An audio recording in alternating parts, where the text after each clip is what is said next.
Hello everyone, can you see me? Can you hear me? Let me know in the chat. Thank you very much. Hello everyone, can you hear me and see me? Let me know in the chat.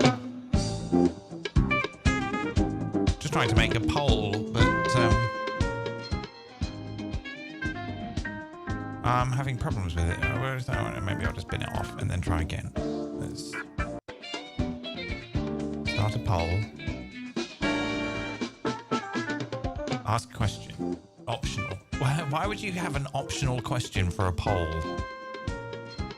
Surely it's required. All right.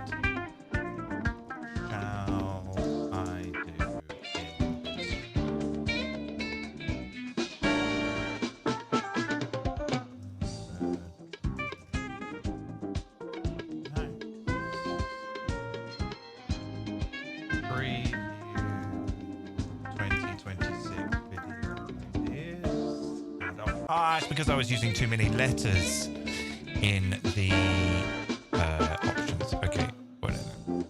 Look at those updates, add an option, Q A, although the Q and A's that. Oh, that's, I can only have 4 options. Let's run the poll anyway. Maybe you can vote for more than one. The sound is questionable. Why? Turn your speakers up. Don't come in, start telling me that my sound is bad. Every single stream, I have to explain this. I'm at 0 dB. If I go any louder, I'm breaking broadcasting standards. The sound is ... questionable. Am I underwater? Right, hang on a minute. Let me just check on YouTube. Hold on a minute. Maybe I am actually doing something wrong. Hold on a second. Let me just... No, I'm not underwater. I can only have 4 options. Let's run the poll anyway. Look, see, it sounds fine. What are you talking about? Am I underwater? No, I'm not underwater. If I was underwater, I'd be sounding like this.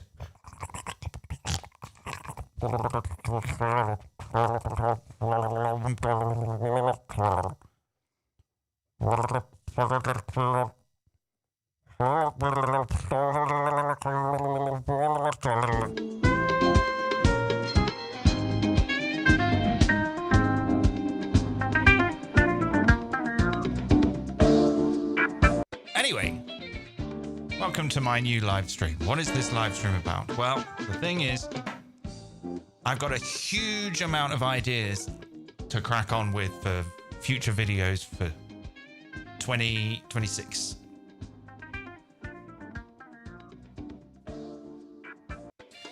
But I have to delay them slightly because I'm trying some new things with them, which means they generally take they will generally take probably a little bit longer than they normally would.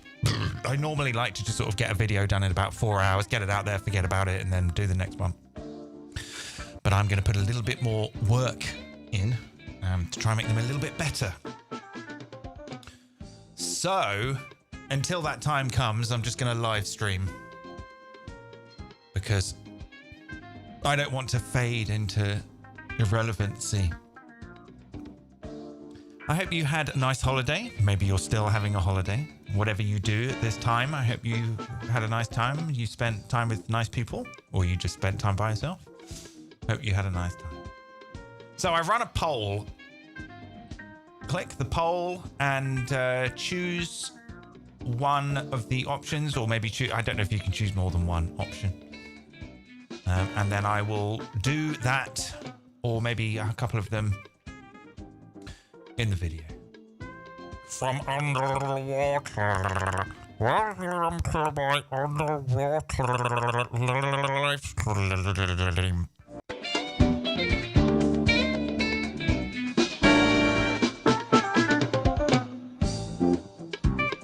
Today I took delivery of my new external monitor, which is also a touchscreen.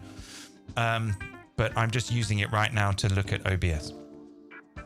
It only supports single touch on Mac, but apparently supports multi-touch for PC, and it was only at $80, £89 or something. I'm just trying out touch screens. I can't really demonstrate it right now. If I turn this on, which is my push camera, then maybe I can kind of get it under it like that. There you go. That's my touchscreen monitor. I'm not a big touchscreen person, but I thought I'd give it a go. I thought it might be fun to use with Macs and stuff.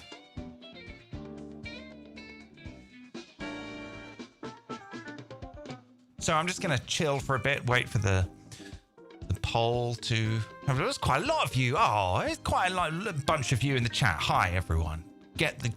Play the chat game. Whoever chats the most gets a crown, gets to be top of the chat crownage. Top fans. Let's see who's the top fan. Currently, the top fan is Shinjuku Cafe, followed by Post Electric, followed by SFG 206, followed by MIDI Dump, followed by I'm sorry, I can't pronounce these names. Ragu Shamar. So if you want to play the top fan game, you got to comment, get the chat, keep the chat buzzing, buzz.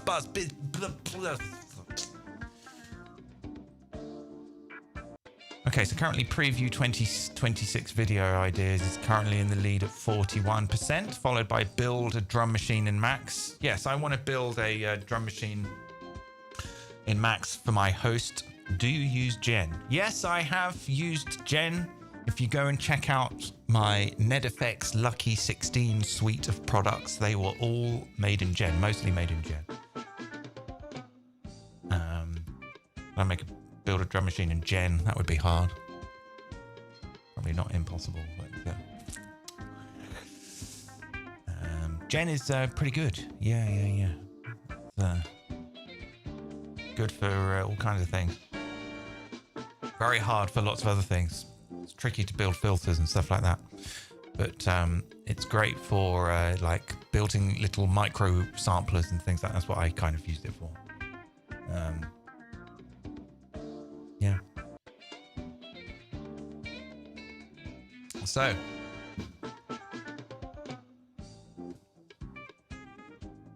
All right, so I'm going to end the poll now. Right, the poll has ended.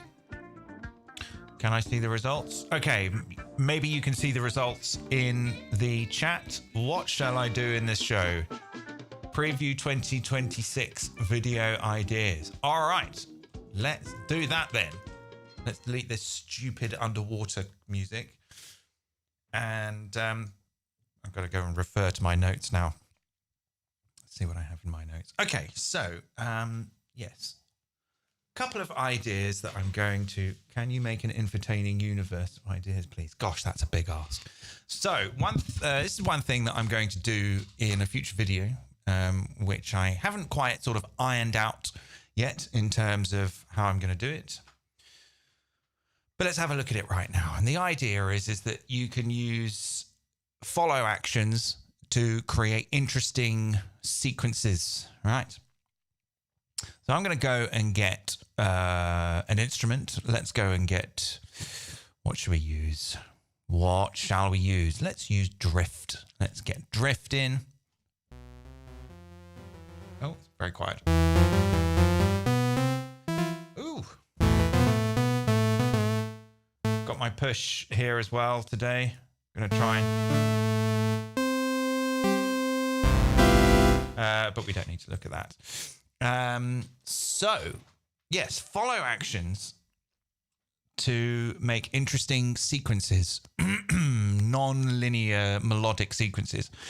So at times in the past when I've had a look at follow actions, I've generally looked at it for ways to chop up audio, you know, breakbeats. It's very good for breakbeats. You can kind of do aleatoric breakbeat choppage. But this time I want to talk about something very specific with using it to move forwards and backwards round sequences of clips. So let's have a look at that. So I'm going to draw in a clip here, and it's just going to have C like this. Right. So we're going to start with having different rhythmic intervals that it can chop and change between in order to create interesting rhythms with a degree of uncertainty. So I've drawn one in. Let's have a look at this here. I'll close down all the, let's close down all that stuff. Yep, we don't need that track anymore, and we don't need that either. Let's just keep it simple. Right, so we've got one clip here, which is just a quarter note, right? I'm going to duplicate that, and I'm going to make it, this one, 3 16th notes. Let's actually trim that down like that. Let's get the drift up, and let's maybe make the...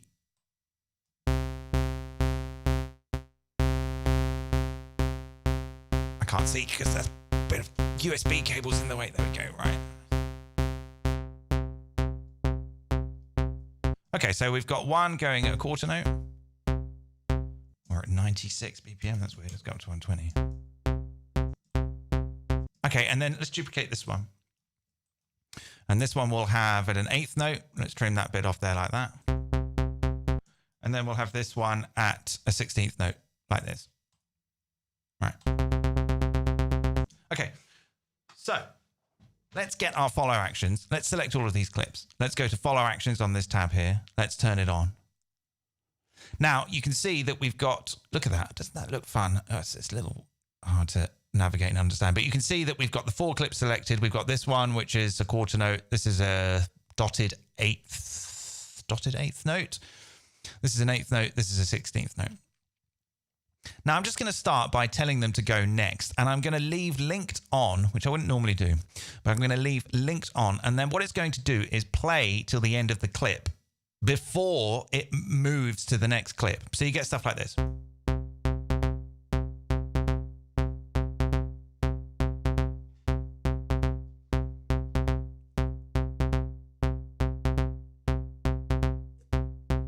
It's kind of fun.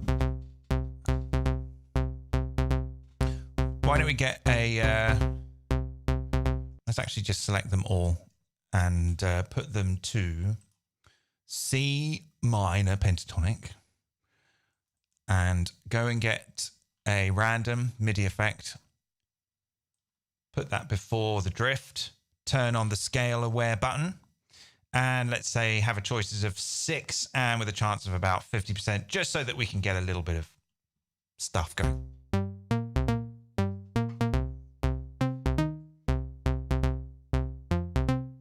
All right, do you get it? I recently discovered that you can have a clip with 0 length and can use it as a way to break out of a single follow action destination into 2 more immediate actions based on probability or whatever. What the hell does that mean? I recently discovered that you can have a clip with 0 length and can use it as a way to break out of a single follow. Break out a single, oh, I can't read it, it's so far away. Break out a single follow action destination into 2 more immediate actions based on probability or whatever. Don't think I understand. How do you have a track with 0 length? Do you do that there? That's interesting. I might explore that in a minute. Anyway, so what we're doing here is we're using the length of the clip as the step.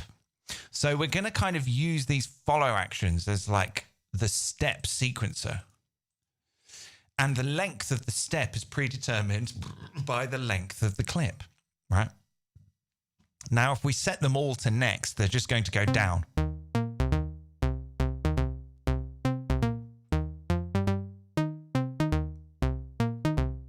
So the 0 length clip is the destination follow action from the clip source. All right, I'll have a look at that in a minute. It sounds quite interesting.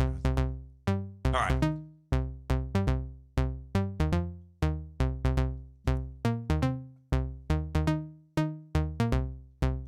Okay, so you get the idea there, right? Okay, that's sort of one.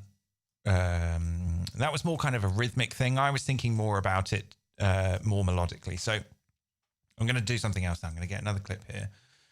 And I'm going to, well, I'll tell you what I'll do. I'll duplicate this and I'll do it I'll do a different one here. So with this one, we'll delete the random and we'll stay in C minor pentatonic, I think. Yeah. Okay.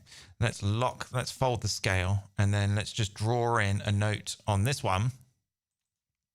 Let's draw in a note on this one of C. Let's maybe just go up like this, maybe. Let's just go up like that. Okay. So this one, we'll turn the pen off. We'll get this one. We'll loop that one. And then we'll duplicate that one. We'll go to this one. We'll loop this one. This is all very nice and easy to do. Go to this clip, select this note, loop that one. Duplicate this clip, go to that note, loop that one. And I'm going to repeat the process till I've done all the notes. That one, loop that one, this one, duplicate, and then this one, loop this one. So now we've got this.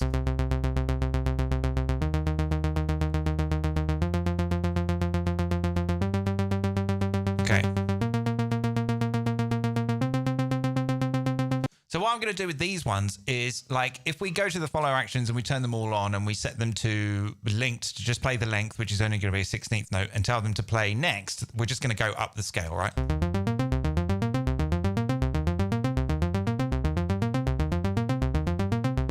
But what could be quite fun is we set the second follow action to go previous and give them like 50%.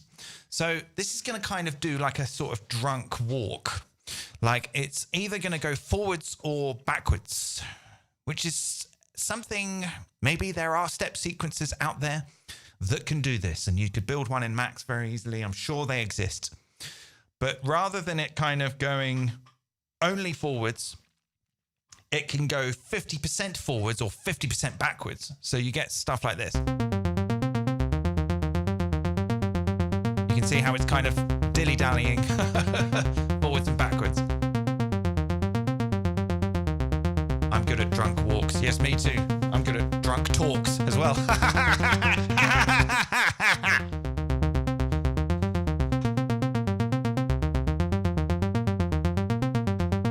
All right, so now technically we should be able to sort of edit all of these at the same time, but it kind of doesn't work. If you go to like the chants, yeah, you can't really edit them all. I thought that you could edit them all at once, but I think actually what you can only do is sort of just edit the length. You can't, well, maybe I'm doing it wrong, but I can't see any reason why we can't like grab them all. I should have actually done this at the start, but anyway, this is a rehearsal.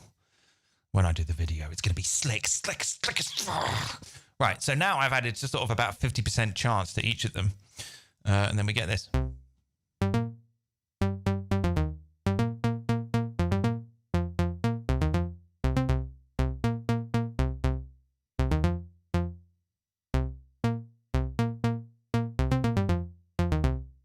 Which is kind of, you know, interesting.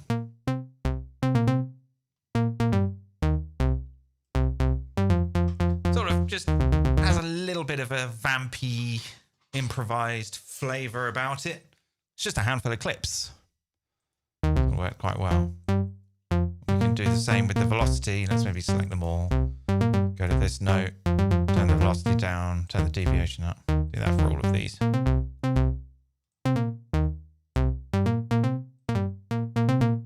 How do you make a zero length clip? Yes, good question. Answer that question, please, in the chat.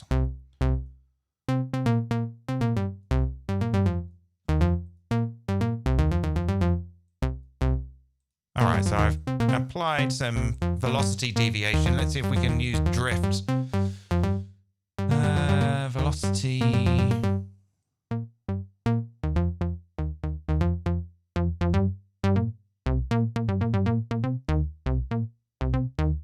I might swap out drift for something else. Let's maybe get operator in. Because operator, you can do time to velocity. Let's set this to one voice. Let's go down an octave. Set this to a saw. A bit of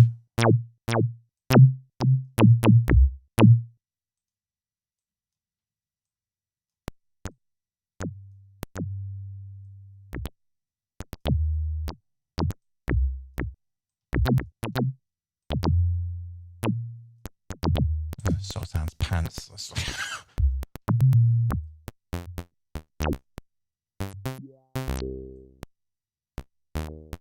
I haven't really been using Ableton for a while. I've slightly forgotten. You do kind of need to... I've been using it for 25 years. You stop using it for a couple of weeks or a couple of months, and you can very easily forget. You really need to do it every day. Frequency to key. Right now.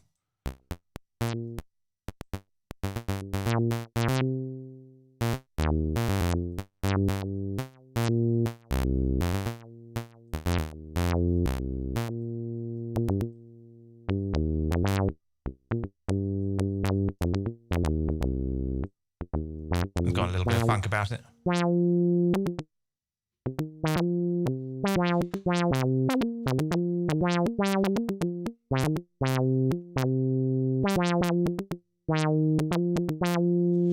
Can you mess with parameters for each of the clips too? Well, I could, yeah, I could bin off this envelope stuff and just kind of record some random clip automation into the clips.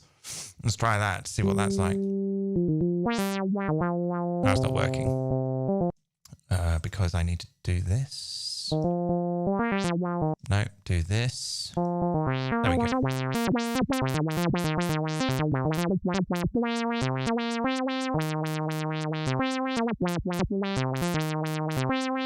I'm going to put them all back to 100% chance. Where would we do that here? What are we doing all the way over here? That's interesting. Right, okay, this one, 100%. This one, 100%. This one, 100%. This one, 100%. This one, 100%. And then we'll hear a little bit more what that filter clip automation is.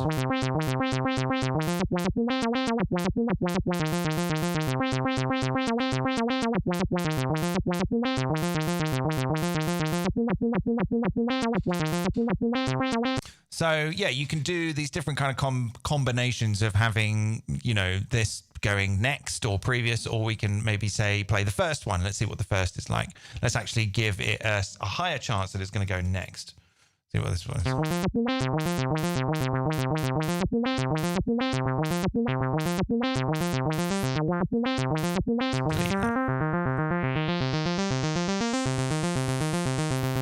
You get these interesting patterns.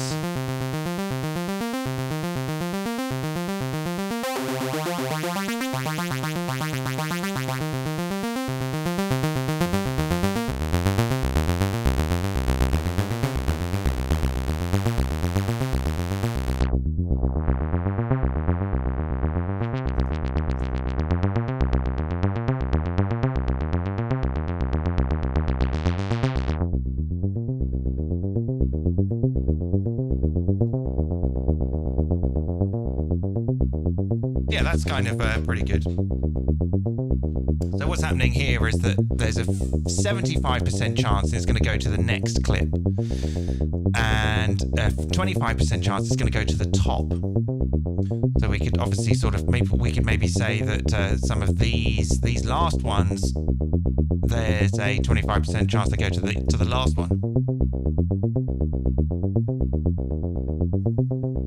Oh my goodness me! Wow, that's a very generous super chat. I'm very overwhelmed. Thank you. Wow. Gosh, I guess I should give that a heart. That's incredibly nice of you. Thank you so much. God. Merry Christmas to you as well. I'm going to have a celebration guzzle for that incredibly generous super chat. From Error Encountered.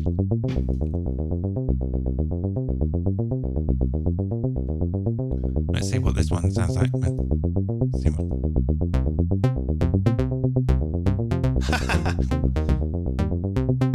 Go an octave up.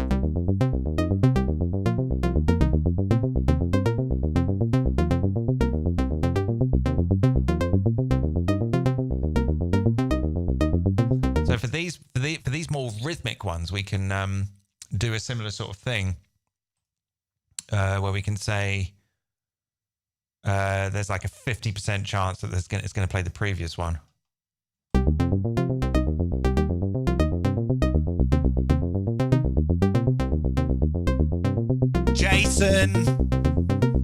Jason, it was you, Jason. Now I know, now I know, now I know. Thanks, Jason.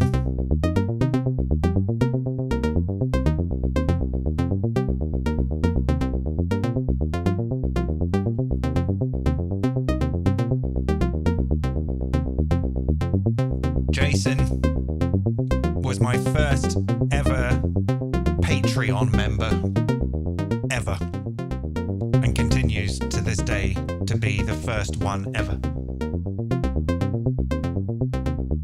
Thank you, Jason. Hope you had a nice holiday. Right, what was I doing? So you can kind of hear what's going on here. We're kind of using the follow actions to determine the way the sequence advances. And you can kind of do this however you want. We could also kind of do this with clusters of notes. Let's go here, make a couple of more scenes. Let's draw in a clip here. And in this one, I'm going to just draw in some random stuff like this. Just random. Don't care.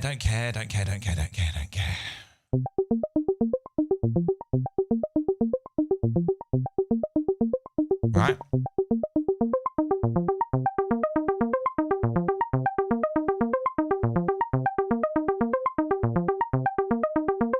So let's maybe take like 3 of these. Let's maybe do this in clusters of like 3 16th notes or something. Oh, I need to close down that. Let's hide that and hide that. I should learn these shortcuts. Okay, here we go. Right. So let's duplicate this one, get this one, and move this one to here like this. We're just going to kind of... Like it takes a little bit of time. It's not really that much time. You just sort of click and drag, reset. You don't have to reset the start position. Duplicate the clip, go to the next clip, click, drag, move that back. You can do it on the push as well. Oh, I wouldn't advise against it though. Take much longer. All right, let's just say that there's something like that. Oh, I've drawn 2 notes in there. Let's delete that one. Ow! Okay, let's see what this is like.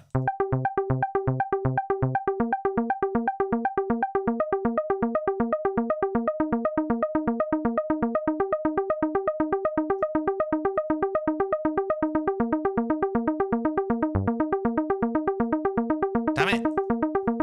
Okay. All right, so let's do the same thing here. Let's select all of these. Turn follow action on.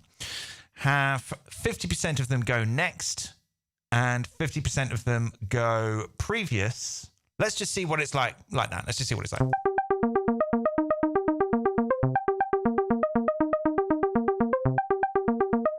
All right, so for these ones, I'm going to turn linked off and I'm going to say play for half a bar and then do your follow action.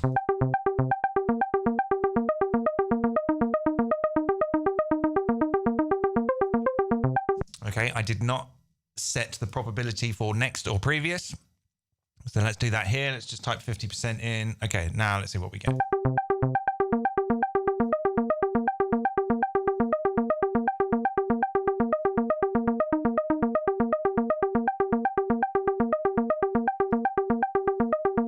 So we took like just some random notes and we're kind of windowing these bits of them. And when you kind of like, if you repeat a load of random stuff, I've said this multiple times, I'm going to keep saying it until I'm dead. When you're doing music, if you kind of just if you make something random, but you repeat it, eventually it's going to become music. You and your listeners will basically buy into the fact that you have made a decision to repeat it, thus making it music. So I just drew in some random notes here, made a clip, and I'm broken it down into these chunks and choosing whether to go next or previous with the follow action. So it means that the clip may play again or play the next one or play the previous one. Play again is, we'll have a look at play again in a minute. Anyway, let's just have a listen to it. So it definitely has like a sense of phrasing about it.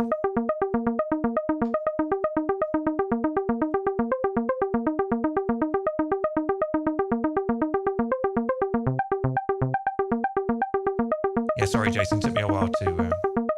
I don't really know. There's a handful of people I know by actual real names, and then I have no idea what their internet names are, especially because some people have 5 internet names.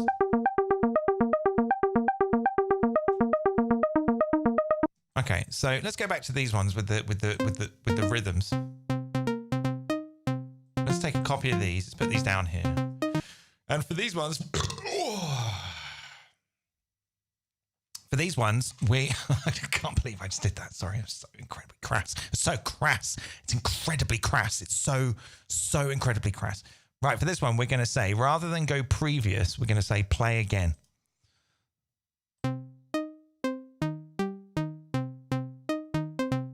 Yeah, see, that's fun too.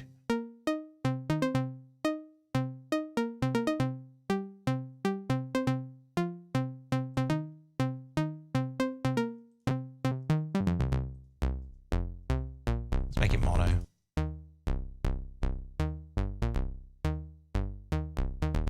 Let's go get a nice break. I've already had 2 beers and I'm already fucking up my language. My speaking. I can't speak.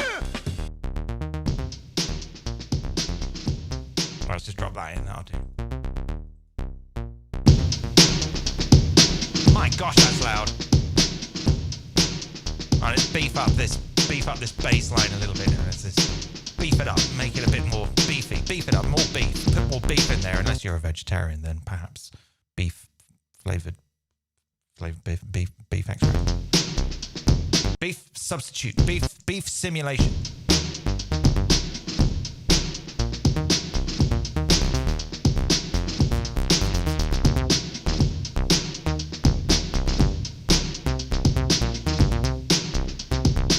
Bit of saturation.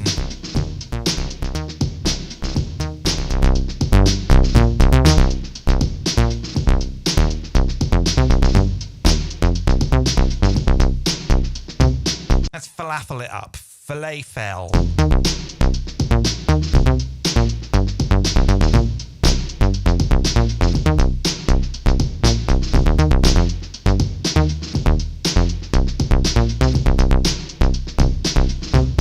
So you can hear how it's got a real vibey, vampy, funky, you know, because I've played bass in bands and stuff, and sometimes you just want to go boom, boom, boom, boom, boom, boom, boom, boom, boom, boom, boom, boom, boom, boom, boom, boom, boom, boom, boom.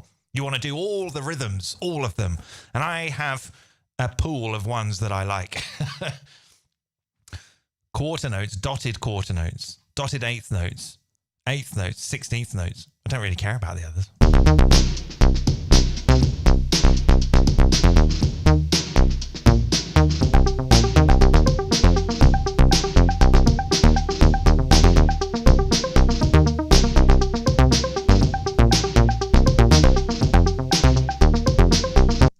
Let's actually swap that out for, let's take a copy of that one. Let's swap this out for electric. Oh, excuse me. Let's get an electric and maybe we'll randomize the velocity. Let's see, let's get some velocity in here. Let's like randomize it. Let's do it with this one.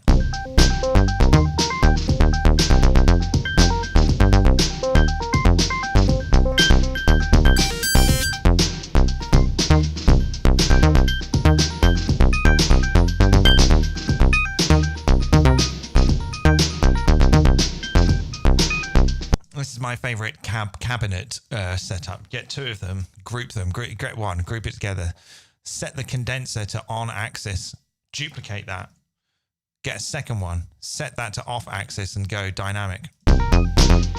Maybe pan them if you like, you sort of get this.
nice. I don't like the break though.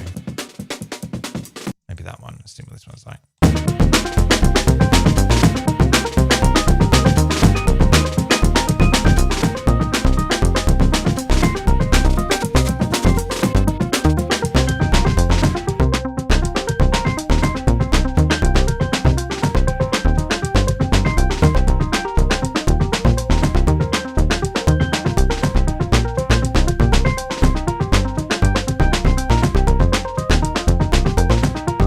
See if we can transpose them all up because they're all using the same scale. I wonder if this is going to work. Let's try this.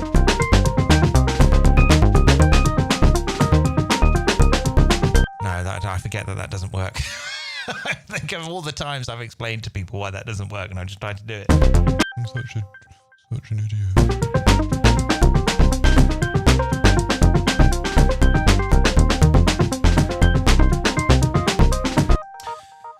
Random envelope mutes on the break. Well, I tell you what, if we wanted to do stuff like that, what we can do is use the global follow actions. So why don't we let's make something here. Let's move all this stuff up here. And let's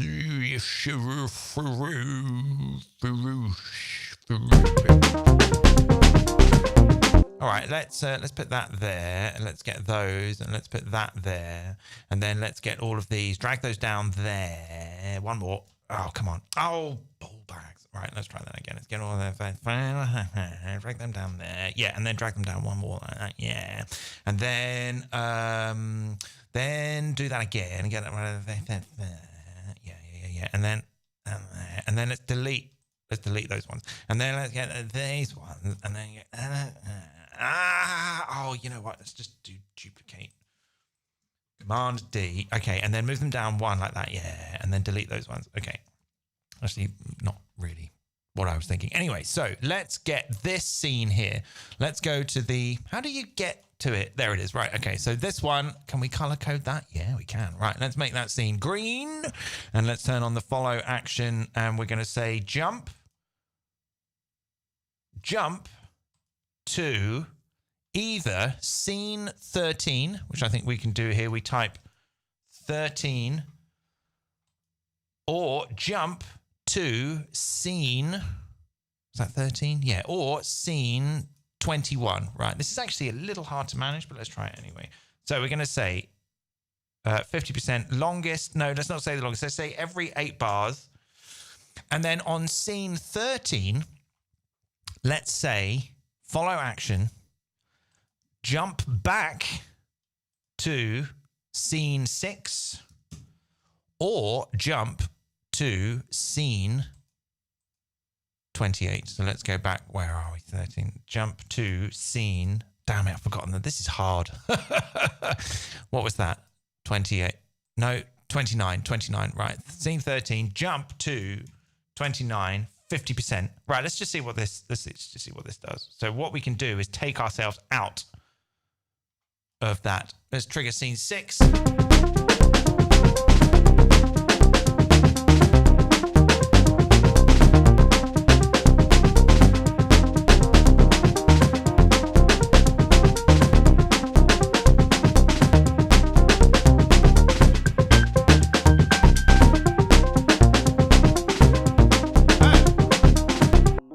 Straight back. Why did I do that? Because I did not say 8 bars. Right, okay, let's check that okay, that's fine. Now, for the other ones, we're going to have to say jump back. So let's go to scene 29. Let's turn on the follow action for that. Let's say jump back to scene, scene 6.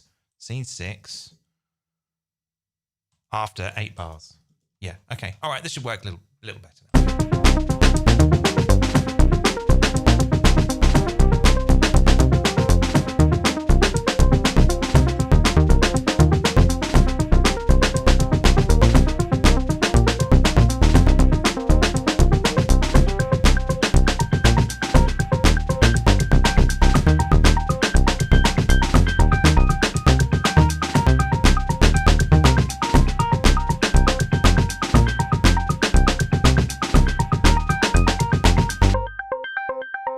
Now we're down here. See, it jumped to down here. So that's how you can kind of create these different sections using this idea.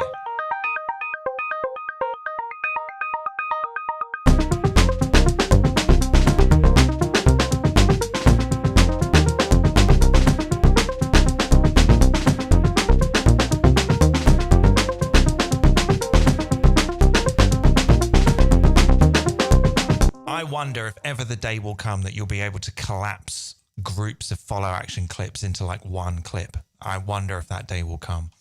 That would be like fucking awesome. Do that, Ableton. Do it. I posted something on the Ableton center code this week, which I wouldn't normally do. It was a feature suggestion, which ties into something which I'm going to do in a minute, about how there should be a page. Sorry, I'm so full of gas. There should be a page on the mix page on Push where you can use the push pads to turn faders up and down because it's MPE. They have to put that in. All right, so let's just have a little summary of what we've done here. This is something I'm going to do in a future video. I'm going to go into a little bit more depth about it. It's going to be a little bit more finessed, a little bit more structured. But basically, it's kind of about using these clips to do interesting sequences, like go here and then go back and then go here and then here and go backwards and forwards and create these funny little, something that I've yet to see a sequencer do, although I have tried to build one in Max. I've also built a sequencer in Max where you set the probability that the step will advance to the next step. You can get that on my Patreon. It's called Chance Advance. And what you do is you draw in some steps, and per step you say there's a 50% chance it's going to actually move to the next step. So that you can take like a 5-note sequence that goes ba ba ba ba ba, and it'll go ba ba ba ba ba ba ba ba ba ba ba ba ba. Not something I think that you could maybe do. I don't know. Maybe you could. Let's try it. Let's see if this works. Let's get. Follow actions and clips are so incredibly versatile. Really, nothing has changed. They've just made it better as it goes. But this is actually very, very old school Ableton stuff, really, when you think about it, because this has been in there since forever. But obviously, they've added more options. I think the jump came in on Live 11, I think. But all of this stuff, like stop, the probability that a clip will stop. Anyway, let's see if I can do it where. I don't think there's a way to do it.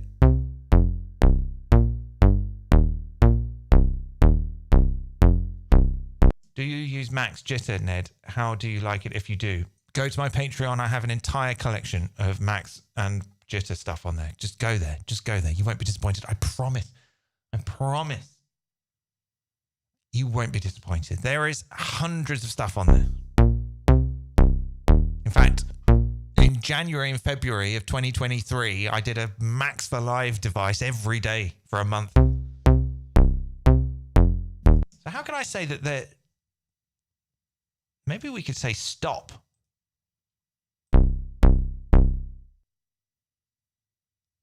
And then, so let's say there's a 50% chance it's going to play next and a 50% chance it's going to stop. Let's make another clip and see what happens. No, I don't really see this working. No. Anyway, okay. That's fine. I'm going to save this now. I'll put this on Patreon later. Let's do collect all and save. Collect all and save. Remember to collect all and save. Do the collect all and save song now. Remember to collect all and save. Collect all and save. Collect all and save. Remember to collect all and save. Live stream 27 12 2025. Remember to collect all and save. Hey! Yes. Right, I'm just going to leave that playing for a little bit. I'm just going to go and get another refreshment.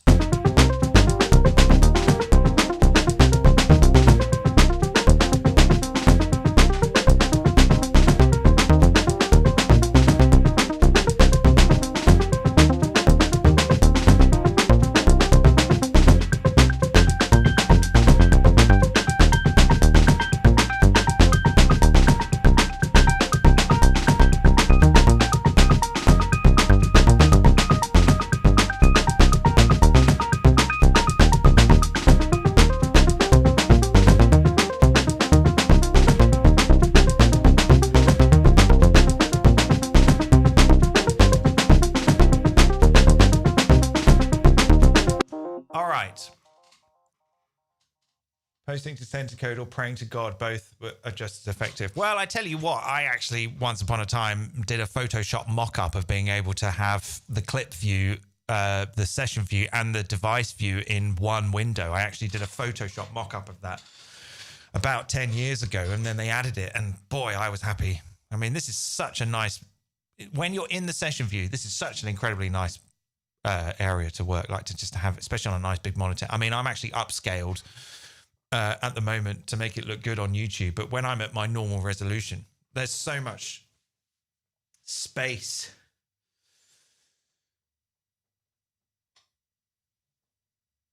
Oh, I meant random mutes on the break so the full break doesn't always play. Sorry, I didn't understand. I took your idea and turned it into something else.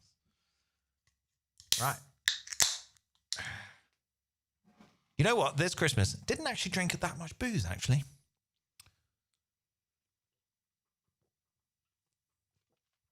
I was quite a sensible boy. Right, so the next thing I want to talk about. So we're going to carry on with the poll, which is previewing video ideas for 2026.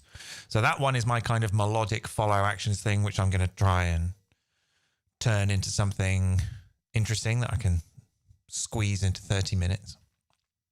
The next thing is I'm going to need to turn on the push camera so we can have a look at this.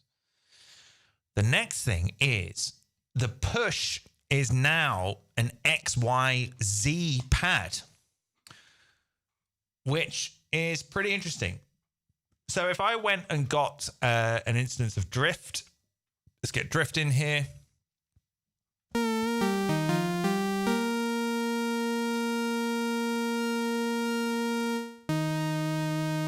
And then you press layout, and then it goes to 64 notes plus macro variations. I haven't even done macro variations yet. That's something I need to look into. Melodic sequences 32 notes. And then XYZ, which is currently mapped to the low pass frequency and the oscillator 1 shape.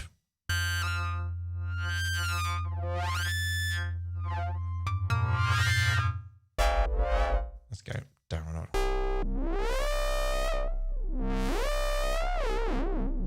Now, I need to fully get my head around this before I make a video about it, because I don't want to look like a tit trying to navigate.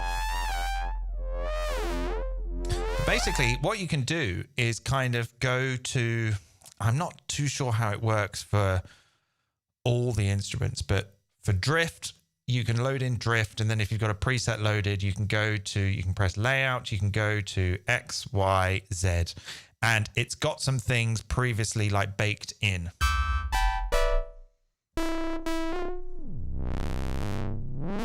Now, the thing is that if you're going to do this, I strongly recommend washing your hands before doing this, because the thing that I'm not a fan of with the push and MPE wiping slidey stuff in general is that a lot of dead skin can come off your finger and go into the cracks of this incredibly expensive MPE surface. I did hear that recently that the MPE pads alone on the Push 3 cost more to manufacture than all of the Push 2. I was thinking of getting a special glove. Gosh, that sounds weird.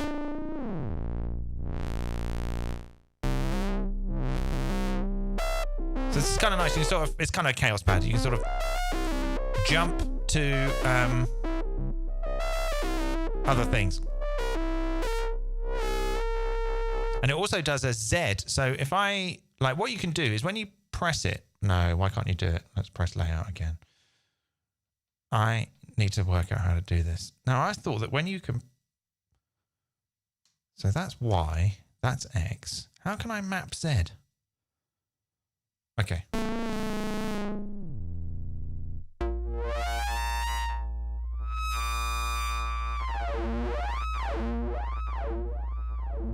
All right, okay, so let's try it with maybe, let's try it with something new. I wonder if, how it will work with something like, Wavetable. Let's drop wavetable in. And let's go to layout. 64 notes, melodic sequencer, melodic 32. Okay, so here it's been mapped. But there's no edit button. That is interesting.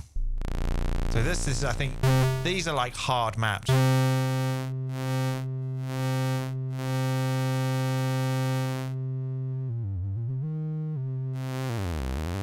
Oh, this is actually kind of quite fun. You can sort of slide up and down the notes.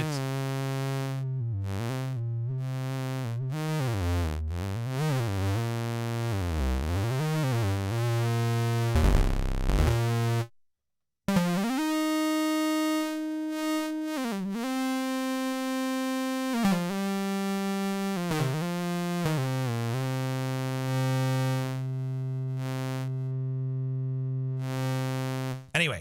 So you can map your own things. So let's try something a little bit more interesting. Let's see what we can do. Let's get the analog in. And let's get some arpeggiator action in. Let's arpeggiate this like an idiot.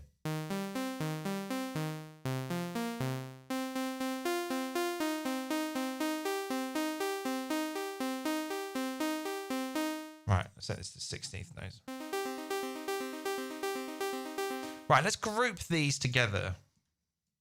And let's map the push to the instrument rack. And let's go to layout again, 64, sequencer. Right, now we have XY here. And we have Z as well. Now you'll see, if you look closely, it'll be small on the screen. But if I press and hold the XY pad, this edit button appears. Now, Z, this one. Okay, so that's all good. Let's click done. So what I've done is I've mapped on this instrument rack the X to macro 1. So if we go left and right, we can turn macro 1 up and down. You can see it here on the screen, or you can see it here in Ableton. Y is macro 2, so as I slide up and down. And Z, which is press, is macro 3. So if I press harder, you can macro that. This is kind of interesting because we could do something like control stuff in our group, in our instrument rack. Now, I haven't got any ideas for this at the moment. I'm going to experiment with it before I do the video. But let's say that we want to do the rate on the x-axis. So let's map the rate to macro 1. And now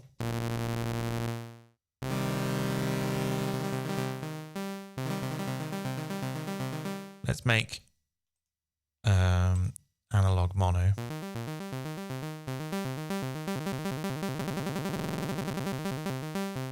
So I'm moving on the x-axis to increase the arpeggiator rate.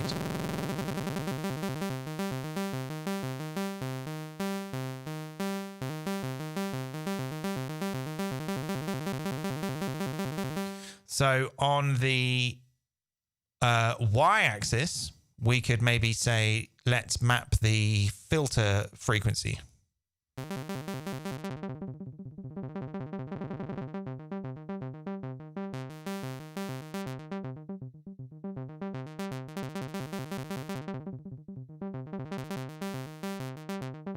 Now, I think with a little bit of clever scaling, you could probably get certain values to fit into certain pads on the grid, or maybe use it to switch between multiple chains. I can see this potentially being incredibly deep.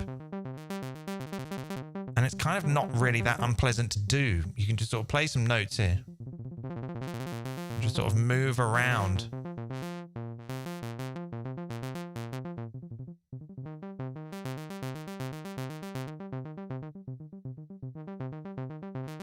So it's not just an XY pad like you can swirl around. It's actually more like a table of positions. Almost like a sort of vector. And then for the Z, I could maybe say, let's try the resonance. So if I map the resonance of analog to macro 3 and press harder. So I'm pressing harder to increase the resonance.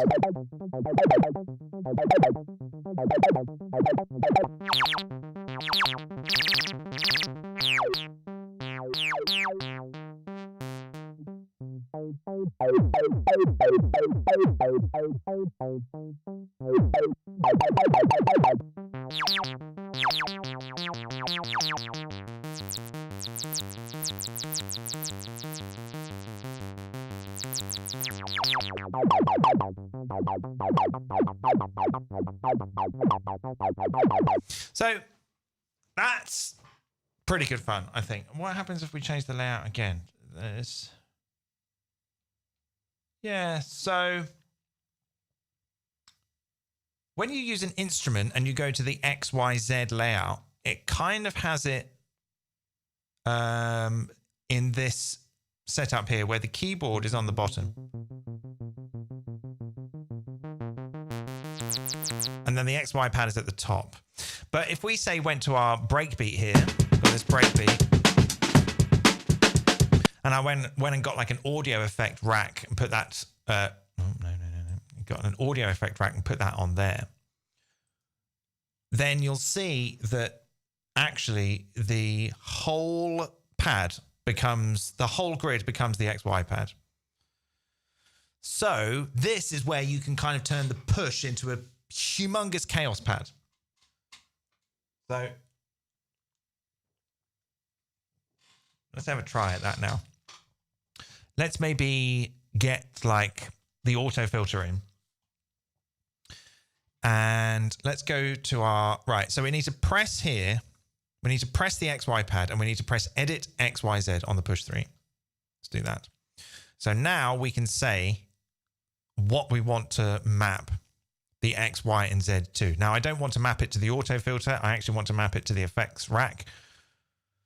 So it's kind of already done it by default. But anyway, let's go to the Z and tap macro 3.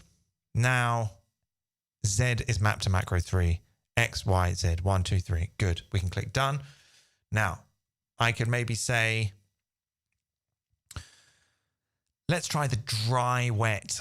Let's map the dry wet of the auto filter to the Z axis, the filter frequency to macro 1, and the resonance to macro 2.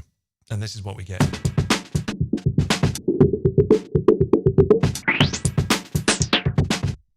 Now you have to sort of, it doesn't quite work as well as a chaos pad because the chaos pad just, the touch is just simple on or off, whereas with this, with the Z axis, it's kind of like there's pressure. So it's not like that you can touch it and turn the filter on. You have to sort of press hard and hold, which means you have to swipe really hard around.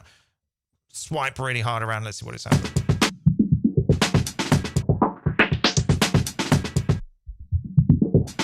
It kind of doesn't always work.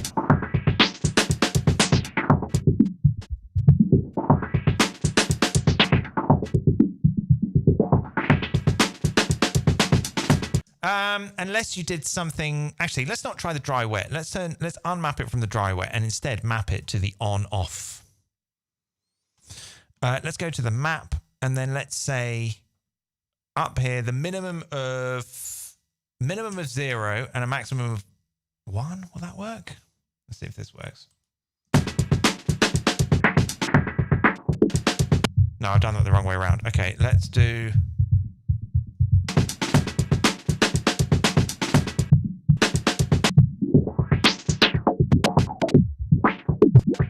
Now that kind of nearly works. The problem is that when you sort of move to another pad, you are going to kind of turn it on and off. So it's not really kind of like a chaos pad. One of the nice things about the chaos pad, which I've got actually somewhere, I've got an old one. I got the original. I was going to do a video about it and then I didn't. Is that you just touch it and it doesn't matter. It doesn't matter how hard you press, as long as your finger's on there, it just is on or off. With this, it's a little bit tricky, but can maybe work. And I was wondering if maybe there's something that you could do. Maybe there's something that you could build in order to scale. Where's the like MIDI Where's that MPE? There's like an MPE thing. Where is it? MPE control. Here we go. So that, all right, let's just put this here. So this is like when you, where are we? Damn it, I'm lost. I'm lost. Help me. Okay, here we go. So this is like here, when I press, that's the press, right? And you can see as I'm pressing harder, that is going up and down. But what you can do is kink that curve like that. So that if I just press very lightly, it's pretty much on. I was wondering if there was maybe something with that that you could use in order to adjust the curvature of the Z press.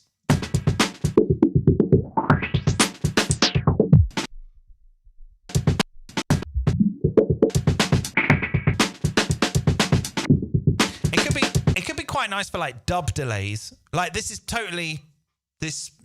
is only scratching the surface. Like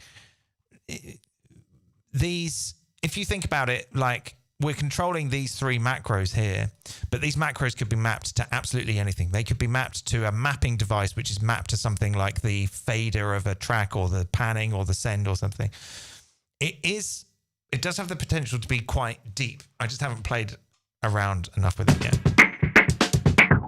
You can do like little sort of sweeps like that.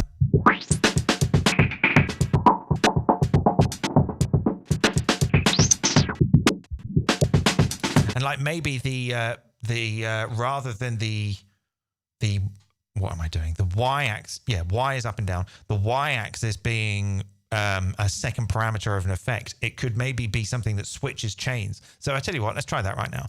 Let's disconnect that.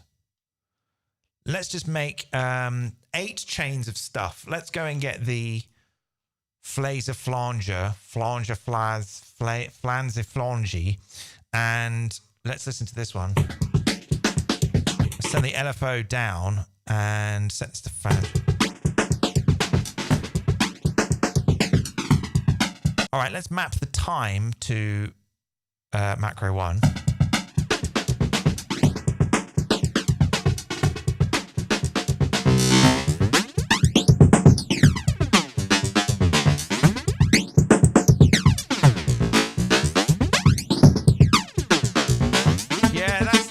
Kind of fun.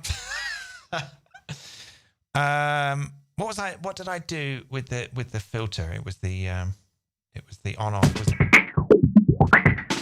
Let's do the same thing. Let's map the phaser flanger on off to macro 3. Let's just well, it says device on. Right, let's see what this is.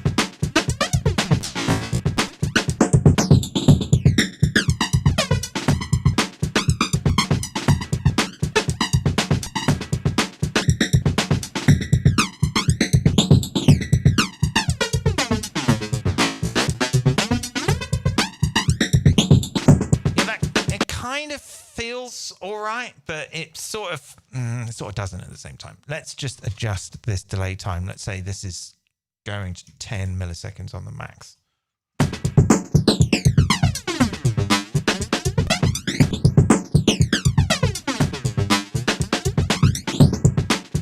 Okay, that's kind of nice. All right, let's go and get let's go and get something else.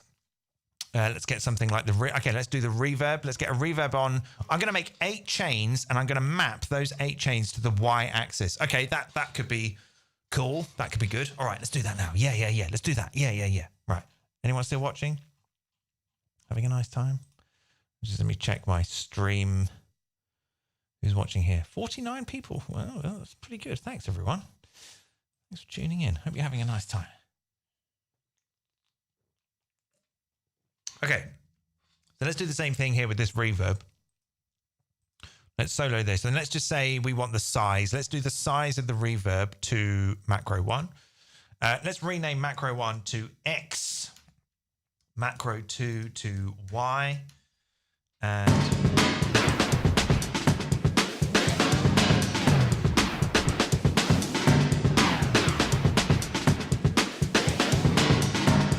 that's good. Let's map the device on and off to macro 3.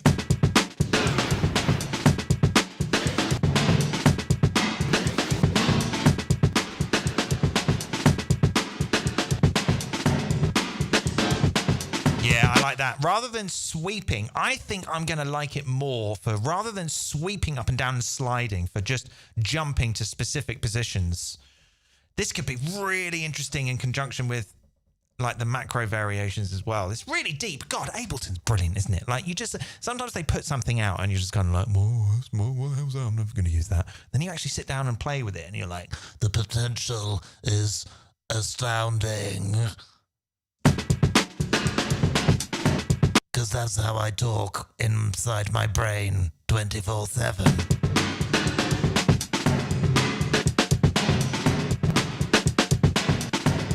All right, let's get something. Let's get shifter. Yeah, let's do shifter. Let's get shifter in here. And for this one, we're just going to do the coarse to the X.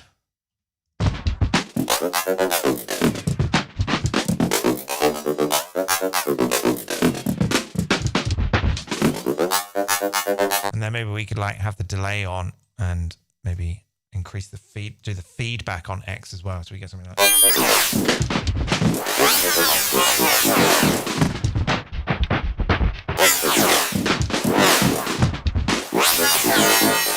Okay, that's okay, that's fine. Let's do the vocoder. I'm just chucking random things in. I don't care how they sound. All right, for this one, we'll do the formant then. Let's set the formant to X. Oh, I didn't map the on-off. Okay, let's do that now. Let's map the on-off on this to that, and then on the shifter as well, let's map the on-off to device on and off. Okay, let's listen to this.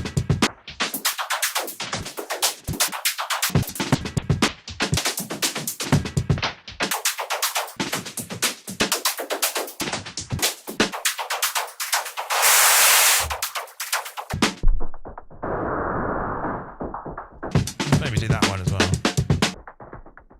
Let's invert that. Which one's that one? There we go. Invert range. There we go. Oh my gosh.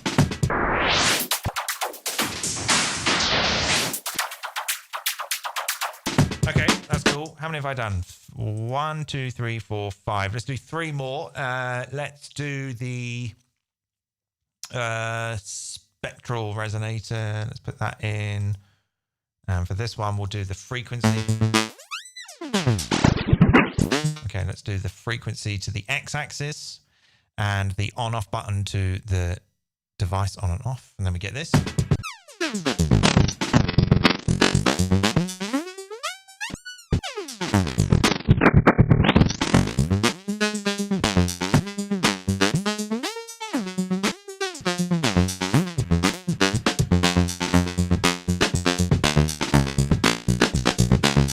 Oh, there is a little bit of travel per pad, actually.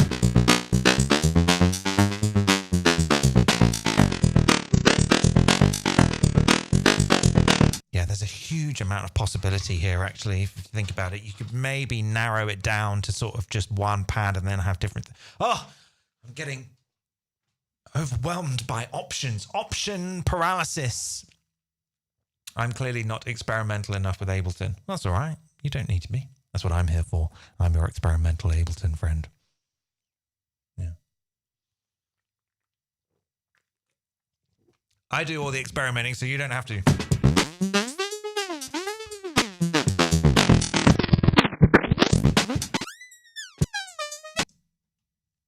Right, how many have we got? 1, 2, 3, 4, 5, 6. 2 more.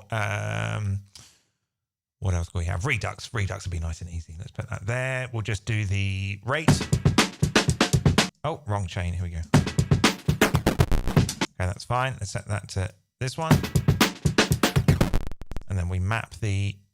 yeah, okay. Let's do the device to map to macro 3, which is the device on and off.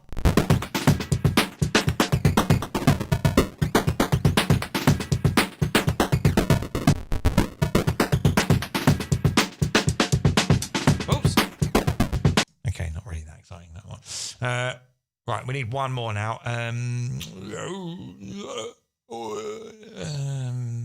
Grain delay. Oh, let's just use a normal delay. Okay, let's just get a normal delay in. And let's put that here. Right.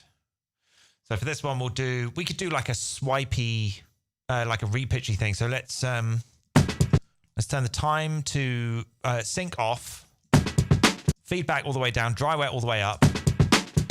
wrong chain. Here we go.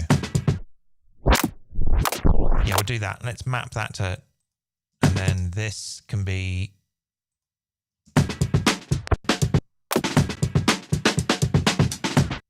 Well, that doesn't really work too well.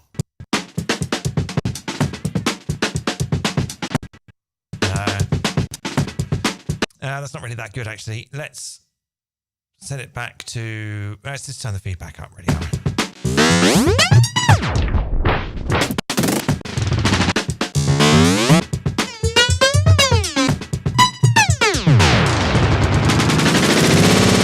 All right, so now that we've done that, we can make our chains. So let's go into the chain selector.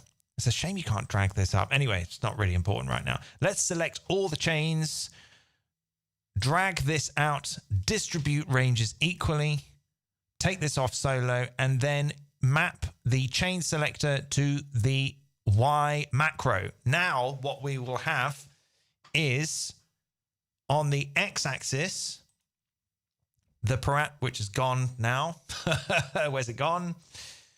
Why can't I see it? Do I need to go here? Right. Okay. Here we go. Here we are. So we are going to, on the X-axis, we're going to have the parameter for the currently selected effect. And then on the Y-axis, we should jump to different chains. Let's see if it works. It looks like it will.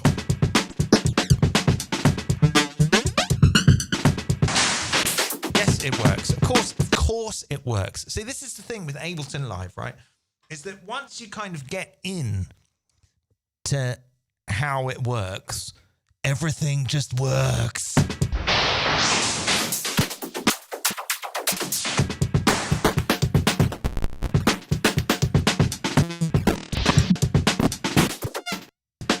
Okay, it doesn't entirely work.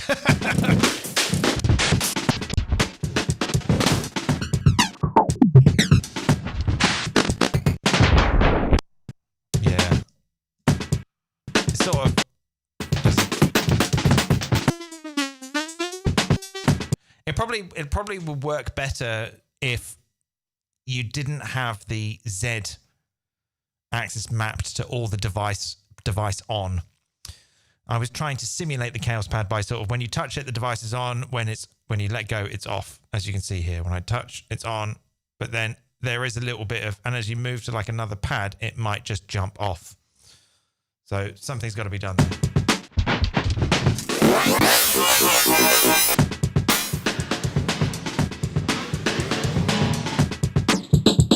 But still quite nice for jumping to various positions, specific positions, and maybe nudging, fingering around a little bit there.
Okay, that was pretty good. There was, let's just do collect all and save, remember to collect all and save. And just have a quick drink.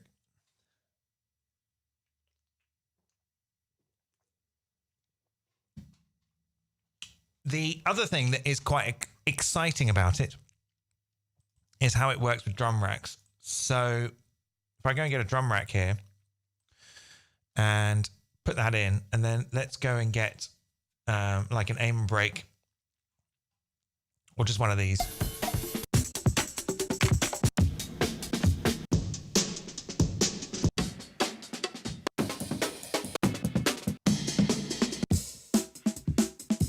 Well, that's good. Yeah.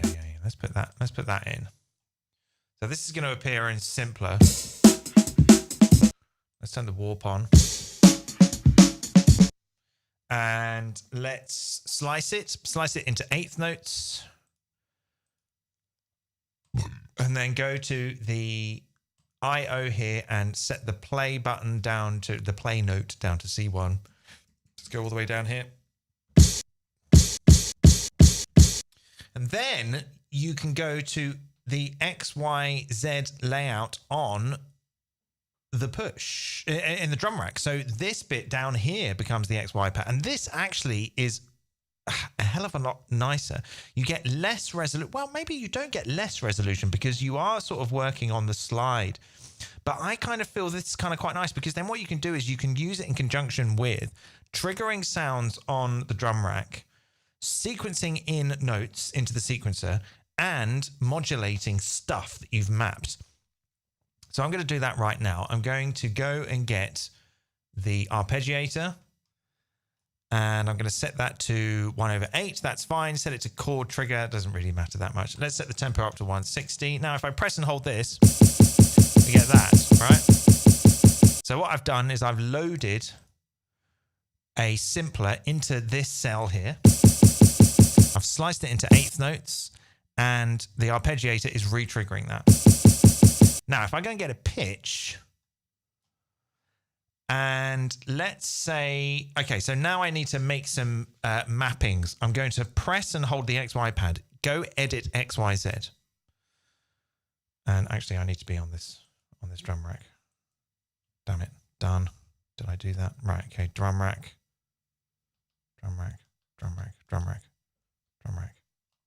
Let's open up the macro. Do I need to open up the macros? Why can't I see them there?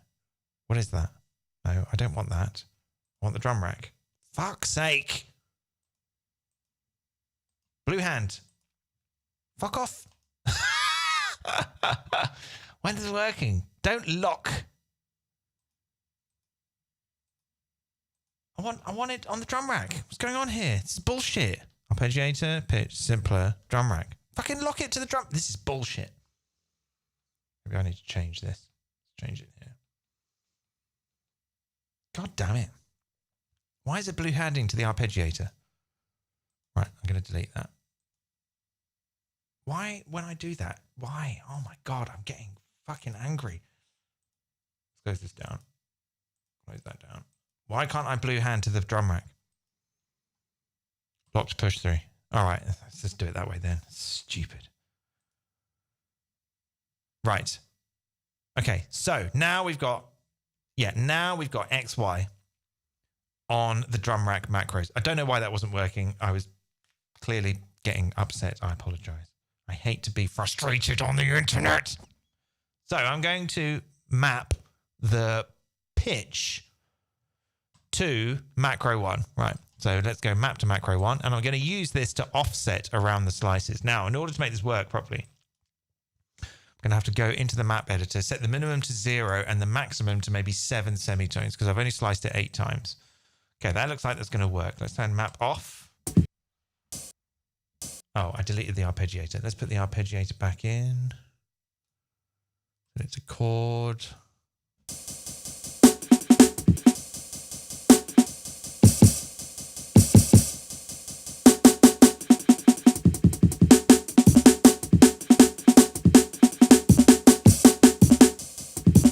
Yes, it works. Again, it's that thing of like, well, surely if it does that, then that means it's going to do that. And it does, doesn't it? So the arpeggiator, let's close down the chains. Hopefully you can see this all on the screen.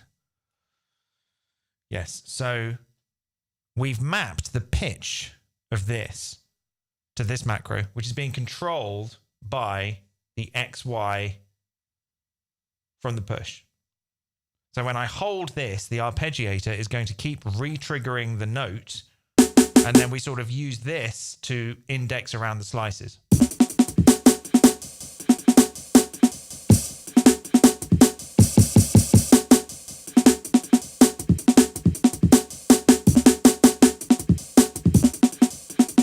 Now we could have something on the y-axis as well. What could we do with that? Let's just do like an effect. Let's maybe do the beat repeat. Let's maybe try something with the beat repeat. Let's put the beat repeat here. Let's close that down. And then we could say maybe, how could we turn that on and off? Let's maybe do the repeat to 2, macro 2. Okay, it comes on halfway there. So let's say I want, and let's do it the same for this as well, for the on button. So we can actually see that when I move to roughly halfway up the y-axis, that repeat button is turned on. So if we go to the map editor and find where that is, we can actually say, I want that to turn on a little bit sooner. Let's try 32, minimum of 32. So when I go, I'm still on the first row and I'm not turning on the repeat button, but when I get to the second row, then I turn on the repeat button. So let's do the same thing for the on-off button. Let's say, come on, minimum 32. So it's probably broken down into groups of 0 to 32, 32 to 64, and then 64 to 96, and then 96 to 127. Okay, so let's see how that... Okay, so that's good.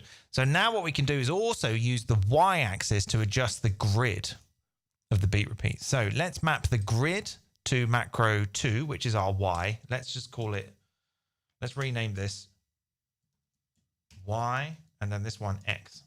Oh, that's Z. X. There we go.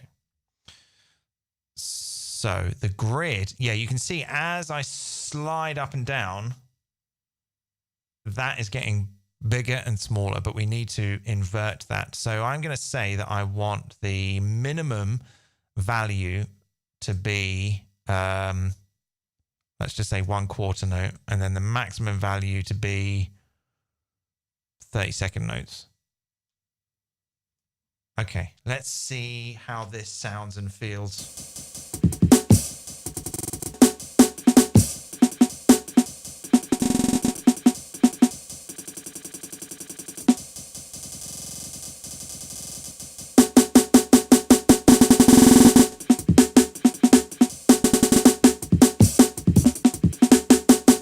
Let's open out all the other devices so we can see what's going on here. Where have they all gone?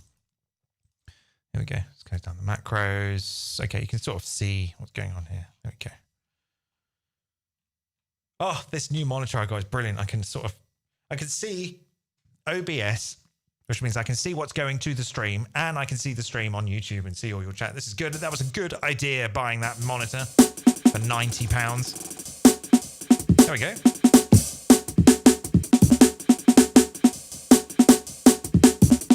So the x-axis is kind of moving around the start position of the brakes, and then going up and down does the sort of beat repeat.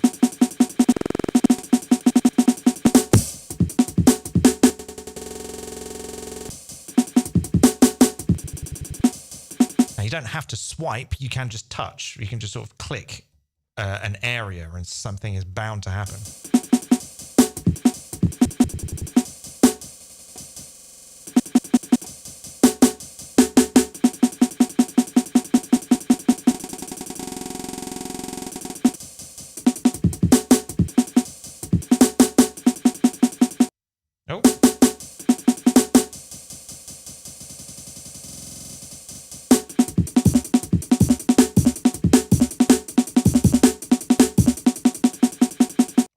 Sort of like legato. You can't really like legato, like go back and forth. I don't think so anyway. I'm pretty sure the Chaos Pad did that. It would kind of spring back and forth. You could hold one finger. You could kind of go like back and forth. You can hold one finger in one place and then go to another spot and legato back and forth. Don't think this does that. just wherever. So that's an interesting question. Can MPE do legato? Legato multi... I don't even know what MPE stands for. What is it? Multi-polyphony polyphony expression? Can it do multi-polyphony legato? If not, why not?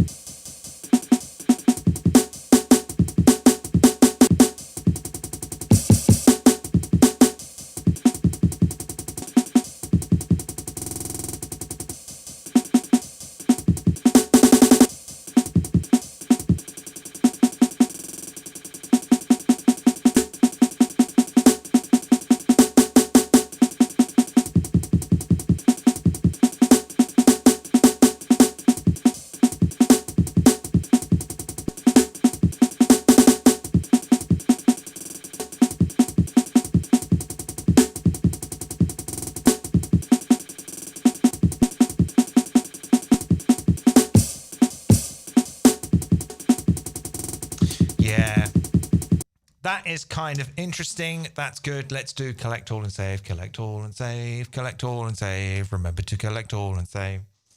How are we doing in the chat? What's it like with Granulator? Good question. Let's give this... Well, fuck. Let's just try it, shall we? See, that's what you're there for, chat. Let's get Granulator 3 in.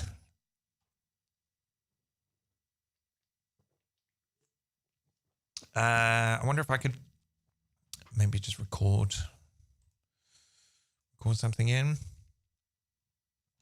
or I could just go and find something. I'll go and find something in my folder of stuff. God, I haven't had a vape for it's been about 20 minutes.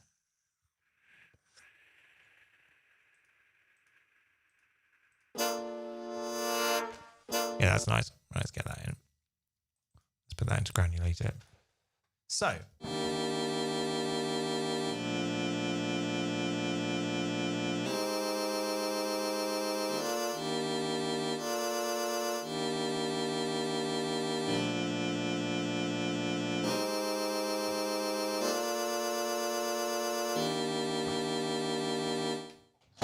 Get my armrests up. There we go.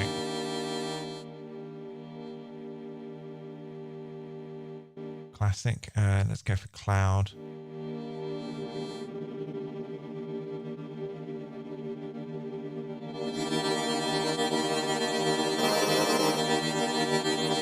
All right, so you can see it's already mapped. It's actually already mapped here. Semitones. That's interesting. Right, then. All right, let's go to the XYZ layout then. Here we go. What's it doing there?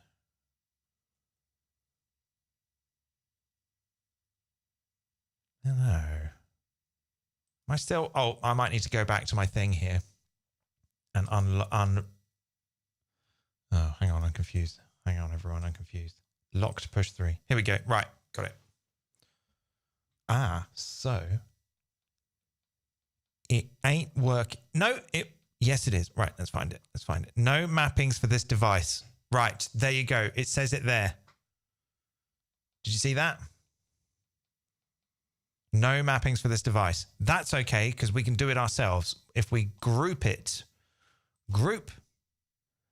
and then we do it on the instrument rack. Let's lock to push 3. So we could... I'm going to turn that. Put that back to classic. So the obvious thing to do would be maybe to map the position to the X axis. So we're going to name macro 1 X, macro 2 Y, macro 3 Z. Z is currently not mapped. That's okay. Let's tap edit and map Z to that macro and click done. Right, we're good. So let's map the position of Granulator 3 to the X macro. There we go. We're doing it.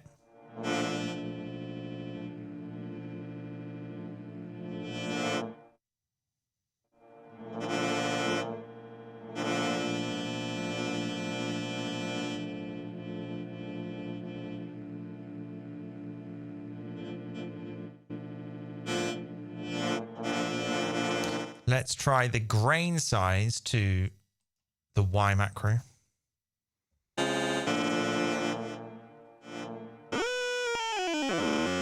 Okay, right. That's a bit much.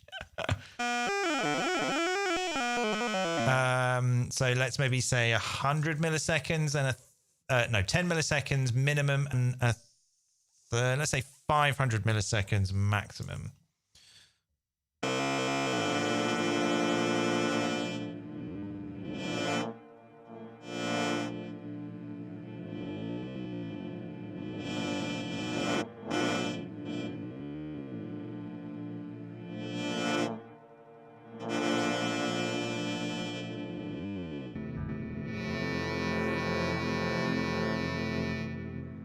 This is pretty good. I feel good about this. I don't feel entirely good about swiping like over these gaps, but it's still pretty good. I mean, the amount of options in terms of mapping.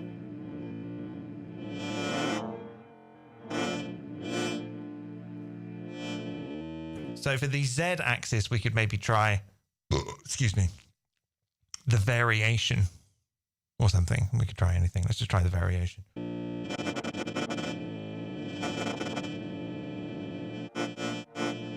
Okay, so variation is a little bit aggressive. Let's say variation maximum 25%, minimum 0. Okay. Go up an octave.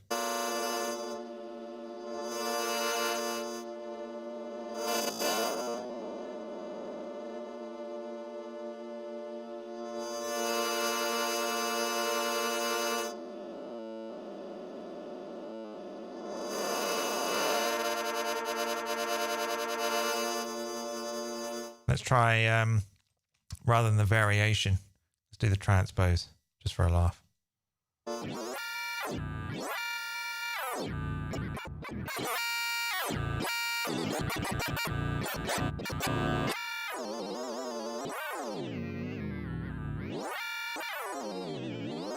That sounds terrible. That's really bad. This is just sort of pretty good by itself. Oh, the transposition is down. Let's put that back.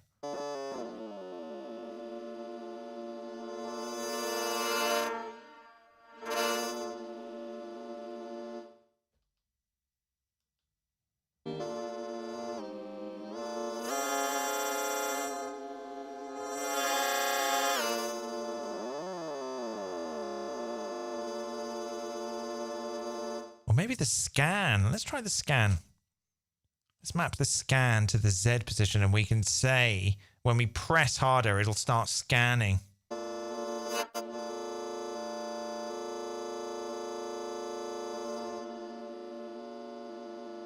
Oh, that doesn't seem...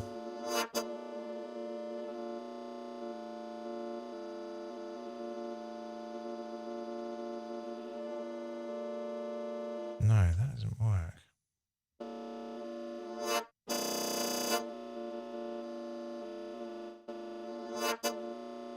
It sort of scans once and then comes back. It's interesting.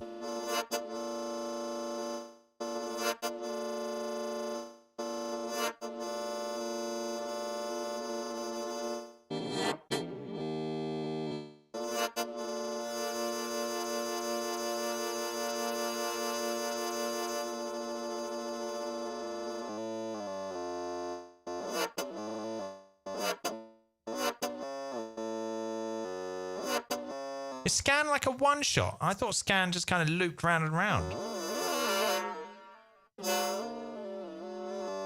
Yeah, it seems to just do a one time. Oh, maybe I need to put loop on? Is that loop gonna do? There we go.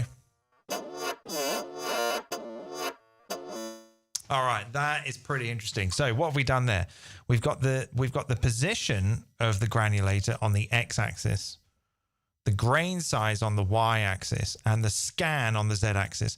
So if I hold this, go here,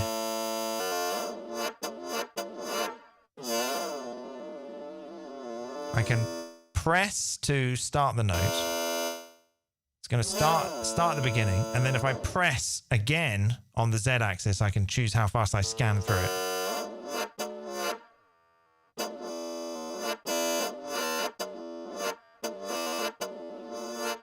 And then if I go up the Y axis, there's a larger grain size window.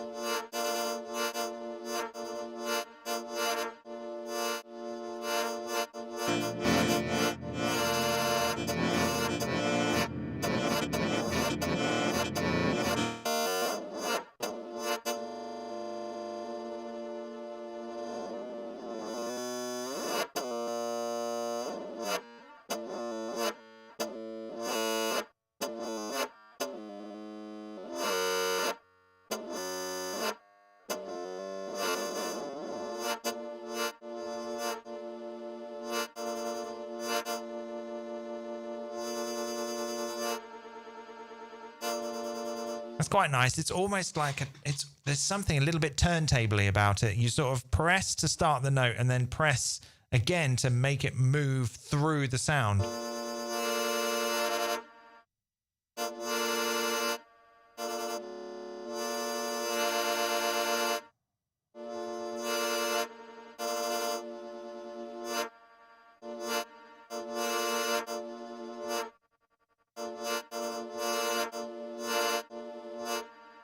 All right, I must stop doing that. Okay, collect all and save, collect all and save. Remember to collect all and save. Right, so how are we doing, chat? Maybe there is some sort of transition setting. The pressure. What does the halo represent? What halo? What are you talking about? I think legato is not a question of MPE capabilities, but rather how push handles the gestures. Perhaps.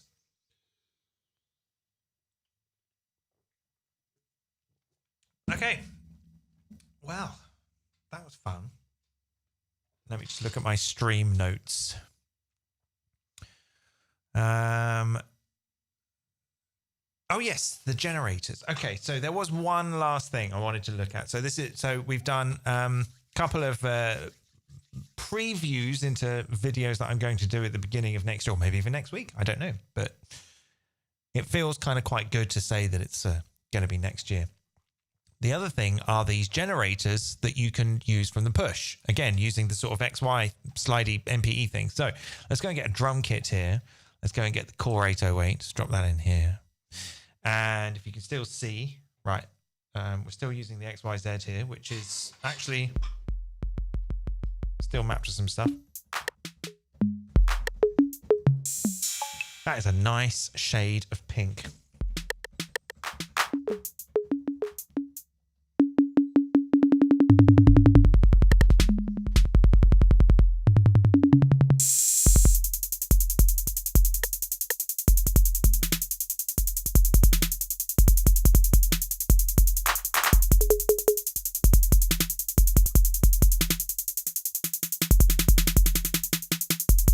So when you are on the push and you have a drum rack loaded up, you can go to layout and you have rhythm generators. Right, it disappears for a bit, so I'll just bring it back. You just keep pressing layout until you get to rhythm generators. Now, then this becomes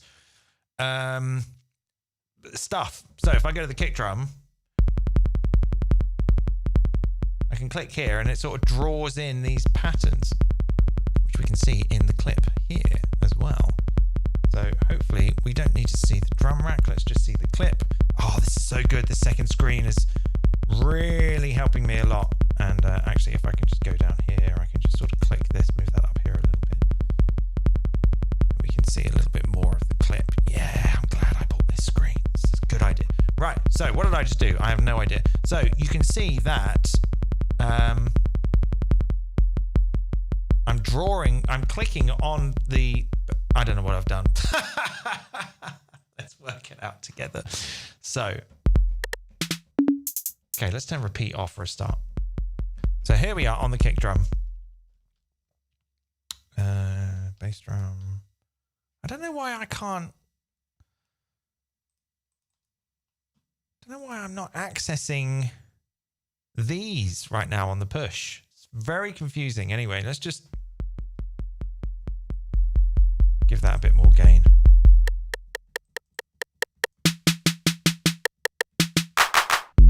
Okay, that's fine. So here we are. Now, right. Rhythm length, 1 step.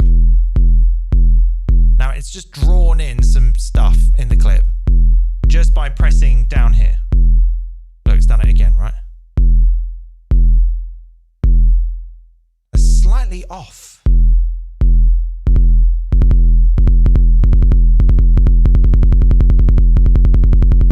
Ah, okay.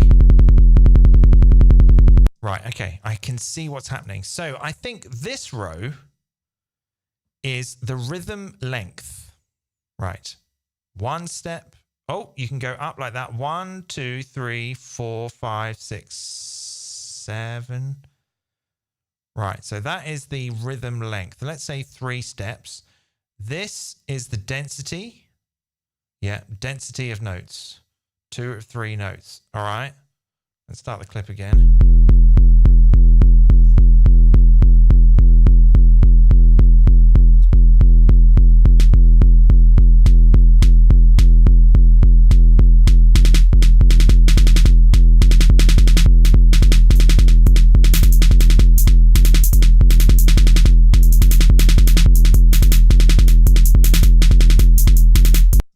Oh, bass is heavy. What, too heavy? Do you want me to turn it down a little bit?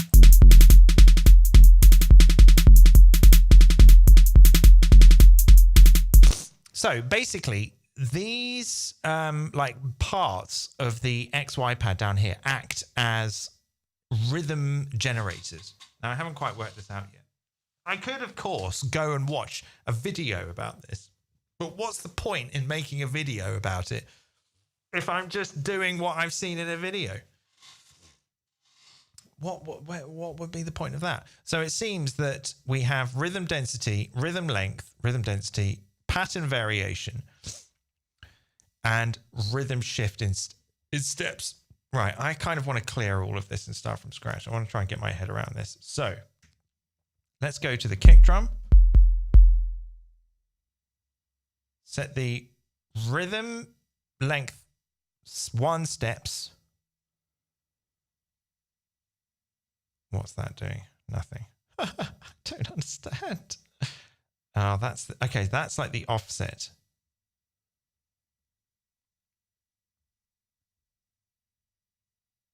Oh, it's very, very weird to understand. Okay, see what that's like.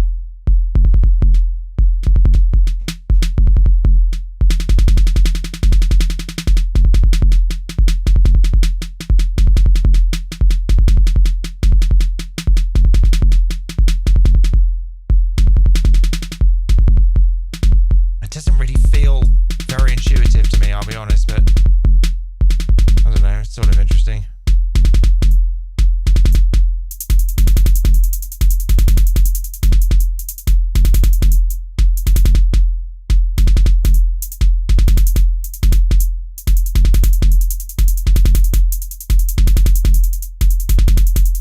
It all just sort of feels to kind of fill up very quick with stuff that I don't understand, but I don't know if this one's going to make it into a video personally, because I don't really feel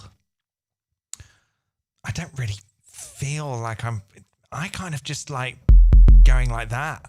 I just like drawing it in like that. It's like perfectly fine. My favorite thing was always like this thing. You just do it there like that.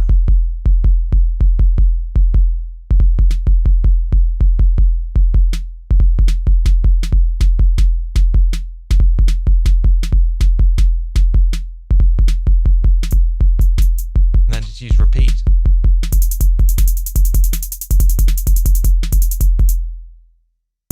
Oh, it's very weird. I've always found like the push a little bit weird at sort of doing this stuff. There's so many options, and I do generally get a little bit overwhelmed. But let's persevere. Let's go back to this rhythm generators thing. Let's just try from scratch. Rhythm generator. Right. Let's click the kick drum. Let's turn repeat off. Let's click the kick drum and just press that button. What do we have? Nothing. Right. It just puts a load of fucking 16th notes in. Why has it done that?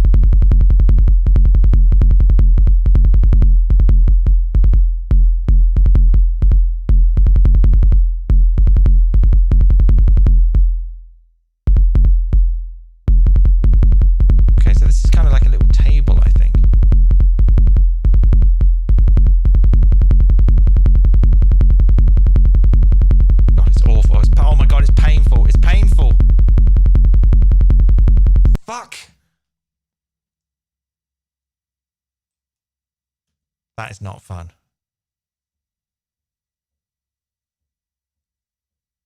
Density of notes, length, rhythm. What does rhythm length 2 steps mean? It's Euclidean sorter. I don't know. I don't know what fucking. I don't use Euclidean sequences. I just thought that was what hipsters use.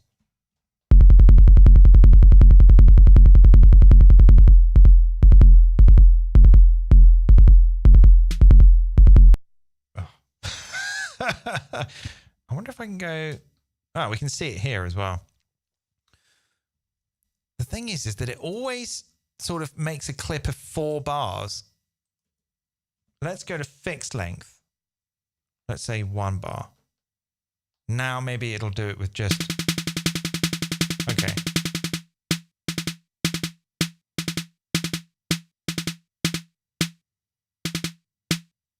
Steps, 10 steps, 9 steps, 7 steps, 6 steps. All right, okay.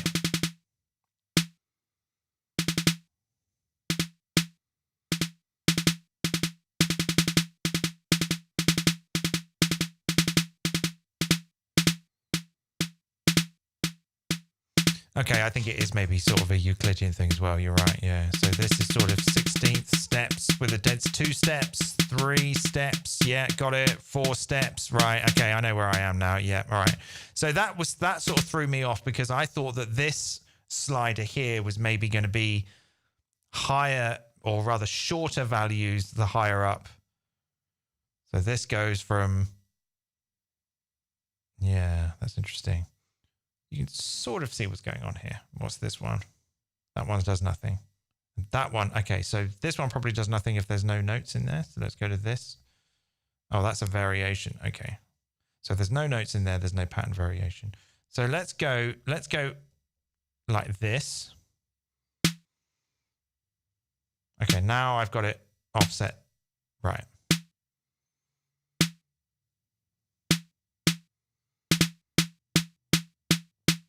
Oh.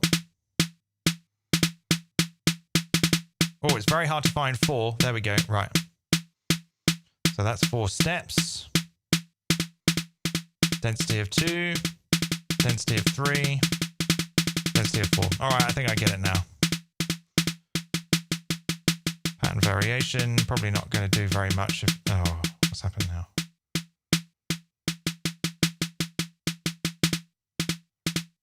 Offset that around. Let's maybe do something like this.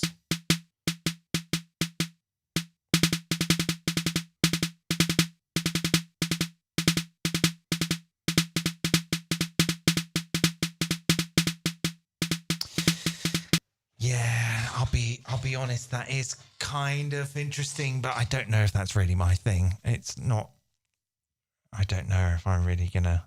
I do really like the push for doing beats, but I'm perfectly happy to just draw out where I want them or just play them in. So like if I was gonna do it, I would turn the click on and then I would sort of hit record, do something like this. Hit quantize and then just do.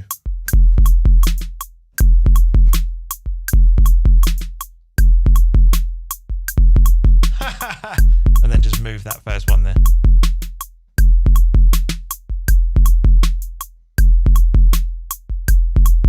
Yeah, I prefer kind of just doing it that way. So I don't think that rhythm generators thing is going to maybe make it into a video for me personally, but I gave it a little go there. Drawing it in is solid fun. Yeah, I kind of do quite like it. And also I kind of like the note. I was an early adopter of the push one. I got one pretty much the minute it came out, and I was like, yeah, this is great for beats. I get it. And then I never pretty much explored any of the other things that it did after that. It was just kind of like, yeah, the touch strip, the pads for the notes, the hit things, launch clips, whatever. I don't really do anything else with it. Anyway. How long have I been going? 2 hours. Well, that's probably a fairly decent amount of time. Is there anything anyone would like me to do before I go? I'm not going to build a drum machine in Max. That will take too long. And I'm not going to show you any host updates because that will get me distracted and then I'll just want to play with host and then I won't stop. So I'd be happy to take some questions and answers. And then maybe I could just sort of improvise a track or something. I don't want to quit just yet.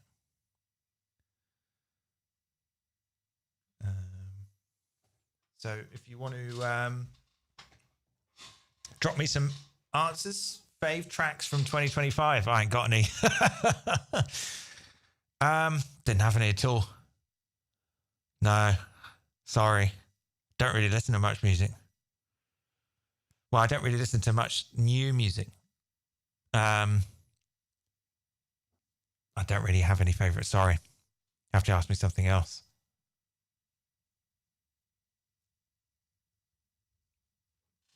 Maybe that's something. I couldn't even name a song that came out this year.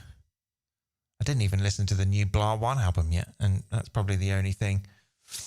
When did you start producing? In about 99, 2000.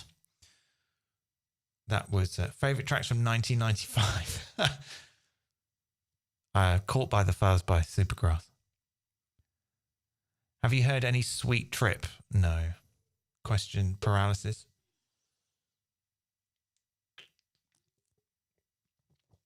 Fave beer, Budweiser.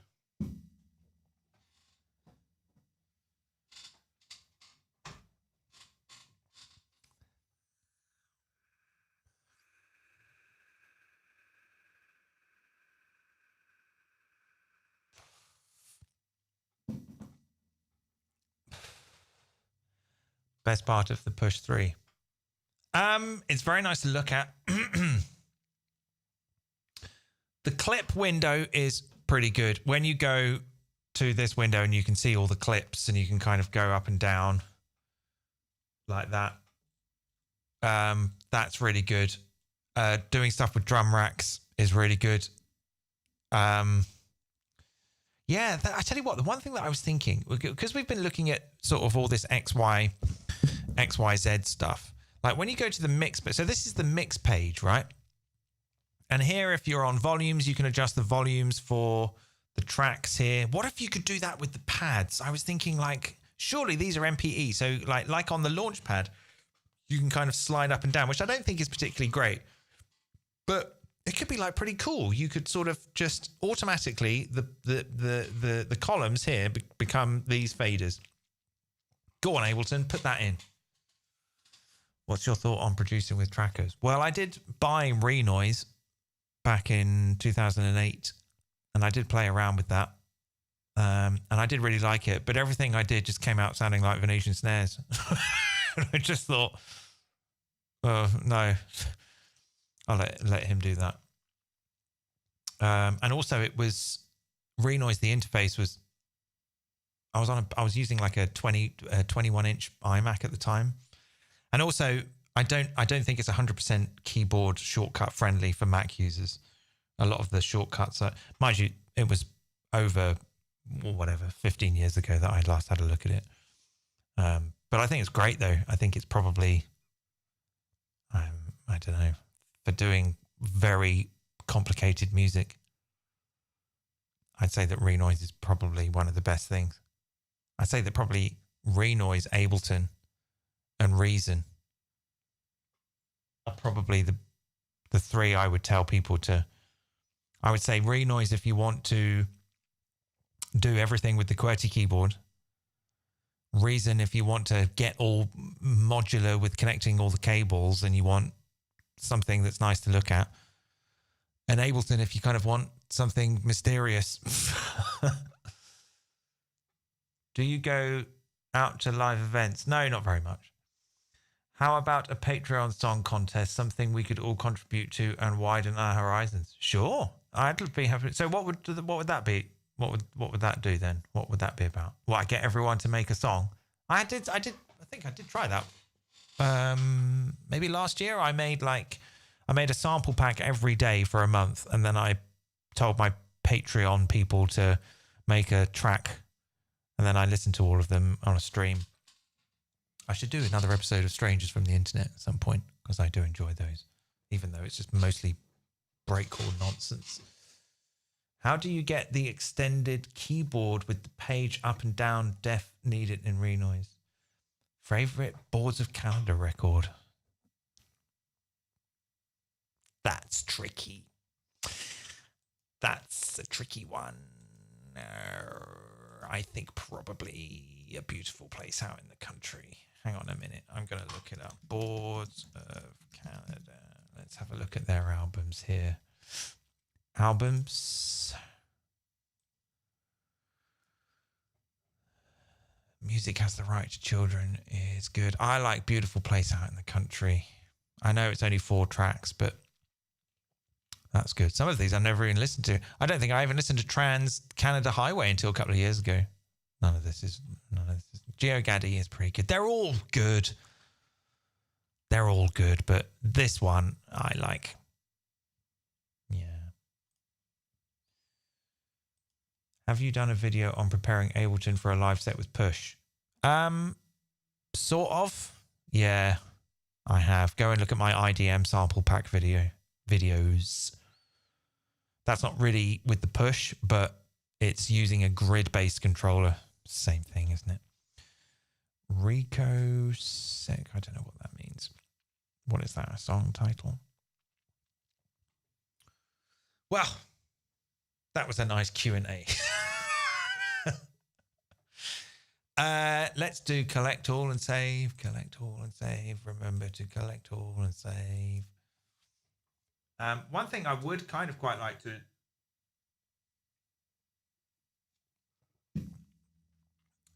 Would you ever do live music? I do live music all the time. Go and watch Host. I've been doing live music every week for 8 weeks. Go and watch Host. Let's see. I'll post a link in the chat. Ned Rush, Host. I can spell Host right. Host. Where's the playlist? Host by Ned Rush. Is that the playlist? Here we go. I'm putting the playlist now. Why haven't you been watching? Where have you been? Where have you been? You haven't been watching Host.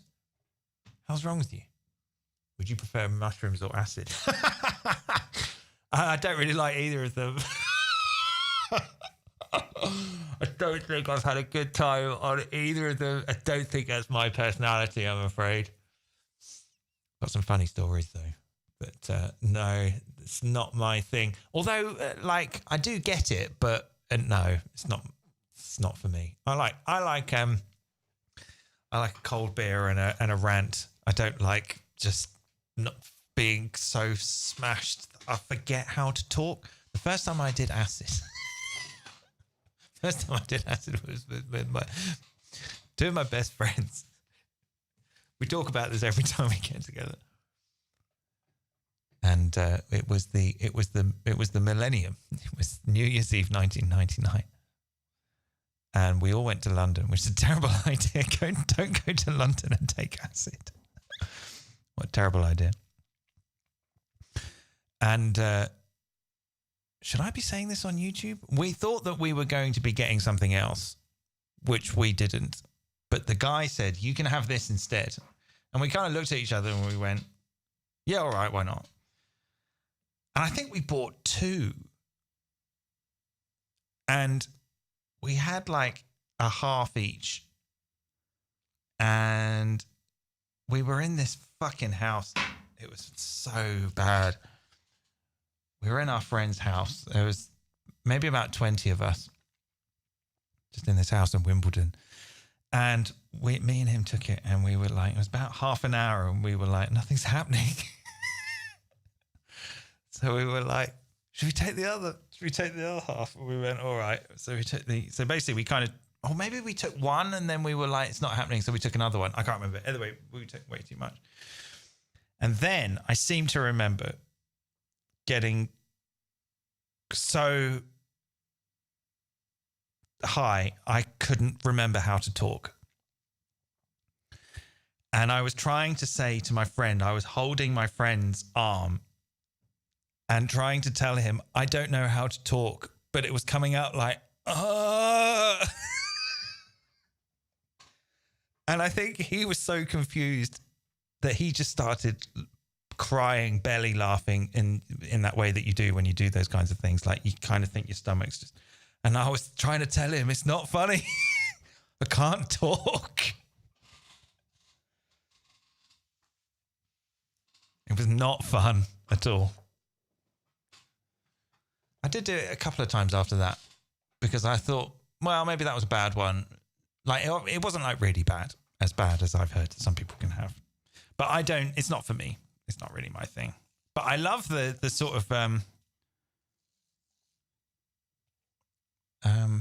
like the certain aspects of the culture. I like stop laughing with Nell.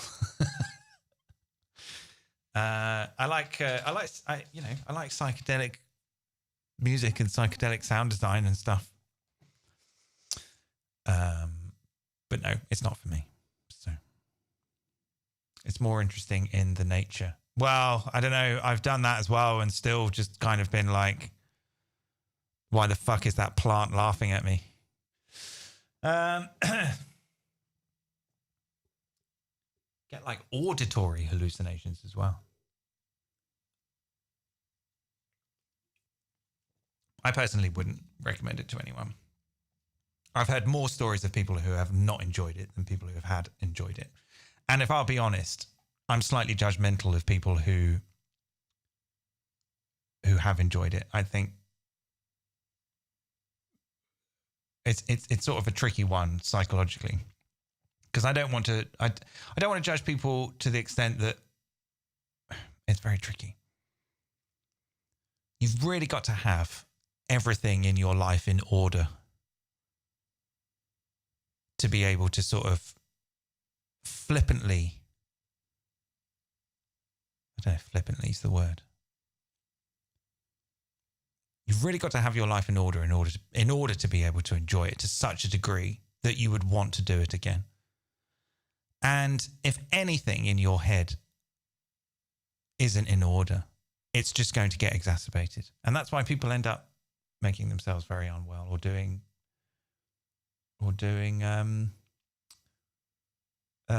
unpleasant things to themselves. It's for the ute. Yes, I mean, I was very young when I did it. I was 20 years old. I sort of had a few spells of doing it between the age of 20 and 21. Very, very quickly didn't do it. I mean, one time me and my friend, I've also always done it with the same guy who's like my old friend from school. And there was one time that we did it and we went to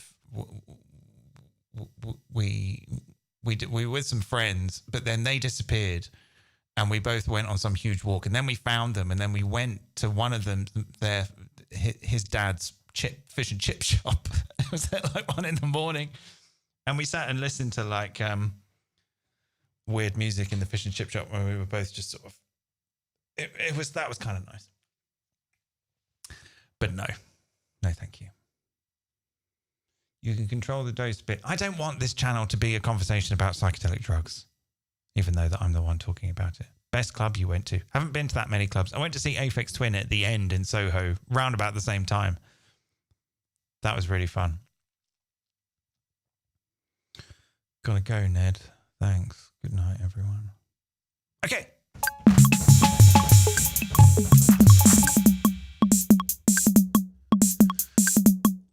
yes, I think I might go as well. I saw that Elder Scrolls Online was on the PlayStation for £3, so I thought I'd buy it, even though that I actually bought it a long time ago and then sold it. I thought I'd buy it again because it was cheap, and I'm maybe going to go. And I always feel like in the winter I want to play Skyrim, and then I remember how incredibly clunky it is. I thought maybe Elder Scrolls Online might be a little bit better. Anyway, there was actually one thing I wanted to show you quickly before I go, which is one thing that I've done with Host, which I'm very, very excited about. So if I go to Host and bring up my Host build 4. Now I will, hang on, let's get rid of the push. Let's turn the push off. Now it's looking very, very, very likely that I will be able to release Host very soon. Maybe in January. Now, you will need a full version of Max in order to get that. I don't know how I'm going to make it a standalone thing. So, but if you have a full Max license, I am working on a way that you will be able to download it and use it. So it's getting very, very, very close. The one thing that I'm really excited about is weighted probability preset switching. So here I've kind of got this delay. Is this going to work? Let's go to my audio settings here. Model 12, yeah, 9 and 10. Let's just bring up the drum machine thing. Let's just pull this in and see if that's going to work. Is that going to work? 9 and 10, you going to work? No, I feel like maybe it's not working. Oh, let's turn up the charts here. No. Stop. Oh, turn on audio. Here we go. There we go. Right, that's fine. Yeah, it's working.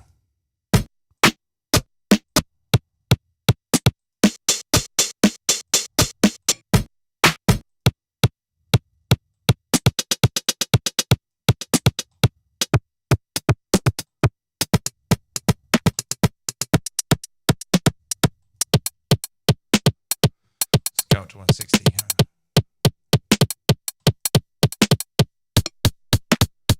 You will absolutely need Max 9, 100%.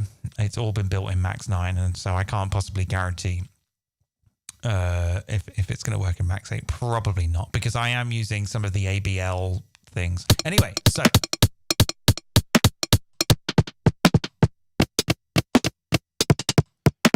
also the likelihood of you being able to load your own samples into it. It's going to be really difficult. So basically, it would be like downloading a really good rompler, I think, if you're into that sort of thing. God, these drums sound terrible today.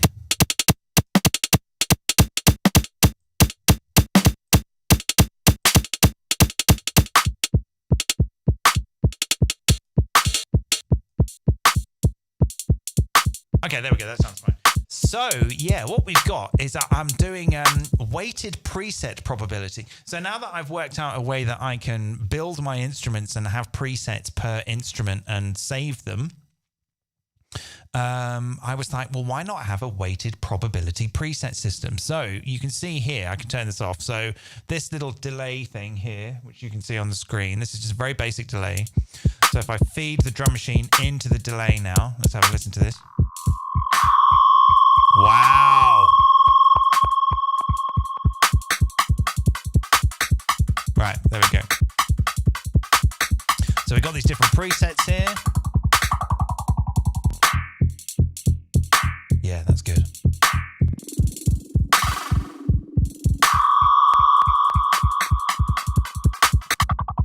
Now, if I wanted to make a new preset, maybe I could do something like this.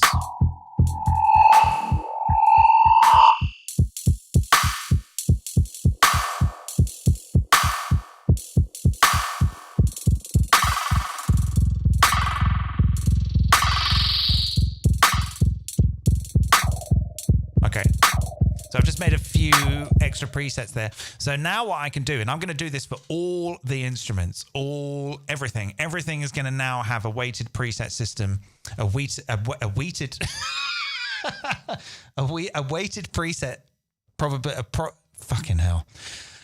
a weighted preset probability system, including the top patch. So if I can get it working in this part of the patch as well, so that you can save presets of the top level state and then use probability to switch between those. Anyway, let's have a look at this now. So with this little table here, I can say that maybe I want 100% that preset 1 will play, and then 25% that these other ones will play. So I'll turn this on now, and then the clock will start.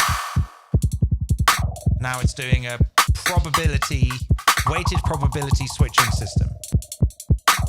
Weighted presets.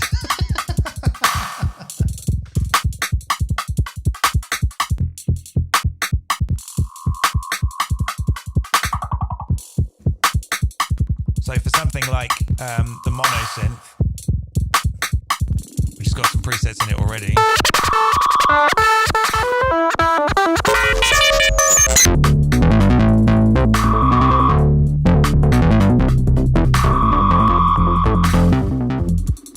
So there would be a similar system where somewhere else in the UI, I'll have like a little thing and you can turn on a clock, and then the clock will count around the table, and whichever slider has the highest probability, it will choose that preset.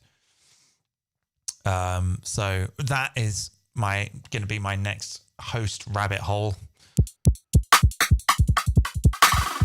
And it can work like polyphonically as well. It's going to be nice.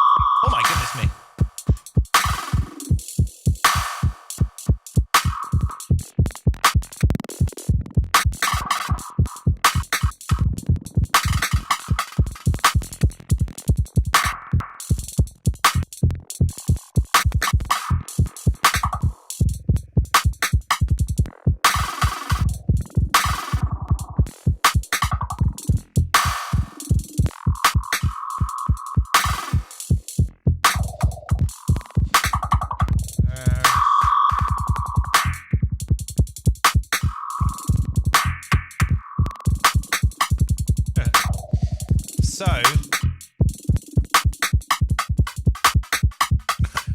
And then maybe you could do like a preset sequencer as well, which is going to be interesting. Ned, are you a programmer for your work? Fuck no. Well, yeah, actually, yeah, I am now, because I do Ned Rush full time.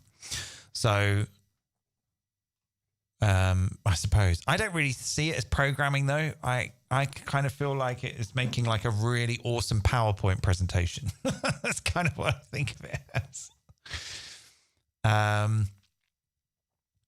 Yeah. No, I'm not a programmer. But you do have to do like a little bit of programming. So for example, I've got like a close all windows button and open all windows button here and empty all machines. And as boring as that is, you do kind of have to go, if I go into the, I don't even know how to get into this. If I go into so I've rebuilt the tracks, all the tracks have been rebuilt. So if I go into like one of these tracks here, there's like an incredibly boring bit of programming here that says something like, receive this message, but only receive this message if this number is above 1. Otherwise, don't pass the message. That is like really boring logic programming stuff, which I don't really enjoy. But when you have an idea and you're like, you know what, I just want to close all the damn windows. Like when you're hosting around, what's going on here? When you're hosting around and then you've suddenly got like a gazillion like things open, and it's like really horrid and it's getting really cluttered. It's like, right, I just want to close all the windows and then open them all again. You kind of have to get a little bit of you have to do some programming. Conditional functions, exactly. But no, I was never really a programmer. Anyway, so a little update on Host. Host is going to be available very, very, very soon. I really want to get it out in the next month, but you will need full max license. You will need a full max license to use it. Otherwise, you will be disappointed. Get a full max license until I can work out a way to make it a standalone thing. Hey, Crooks75 has just become a member. Thank you very much. Although I would kind of, I would kind of suggest joining the Patreon instead, actually, because that's where all the shit is. There's nothing on the YouTube membership. I'm sorry. Please join my Patreon instead. Yes, so I'm excited about Host. I'm so incredibly excited, and you can do this, and maybe I could have a button in there that makes it strobe like that and gives everyone seizures, and then we all die of fits. Yes, okay, we'll come back to that another time. Sort the UI, not very pretty. I don't make it to be pretty. What's pretty? Define a pretty UI right now in the chat. Oh, sort the UI. I was not very pretty. What do you want me to make it look like? Fucking Margot Robbie. Jesus Christ. Here you go. I'll make it pretty for you. Margot Robbie.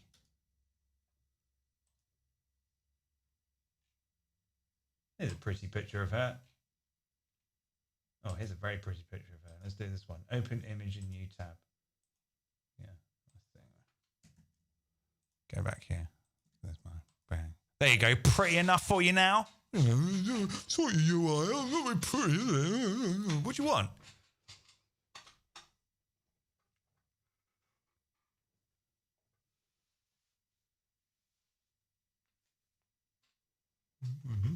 Not very pretty.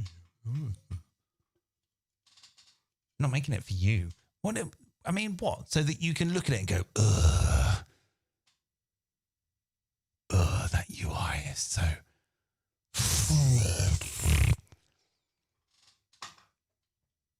Bloody perverts, all of you.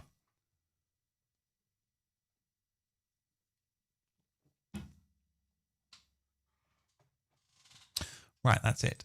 I'm going to go and put this live set now here on my Patreon. Thank you for watching. And I will see you again very soon for more of this sort of thing. Have a nice time. Thank you for watching. Join the Patreon. Get the stuff. Get all the stuff. Yeah, that's it. Cheers. See you. Bye.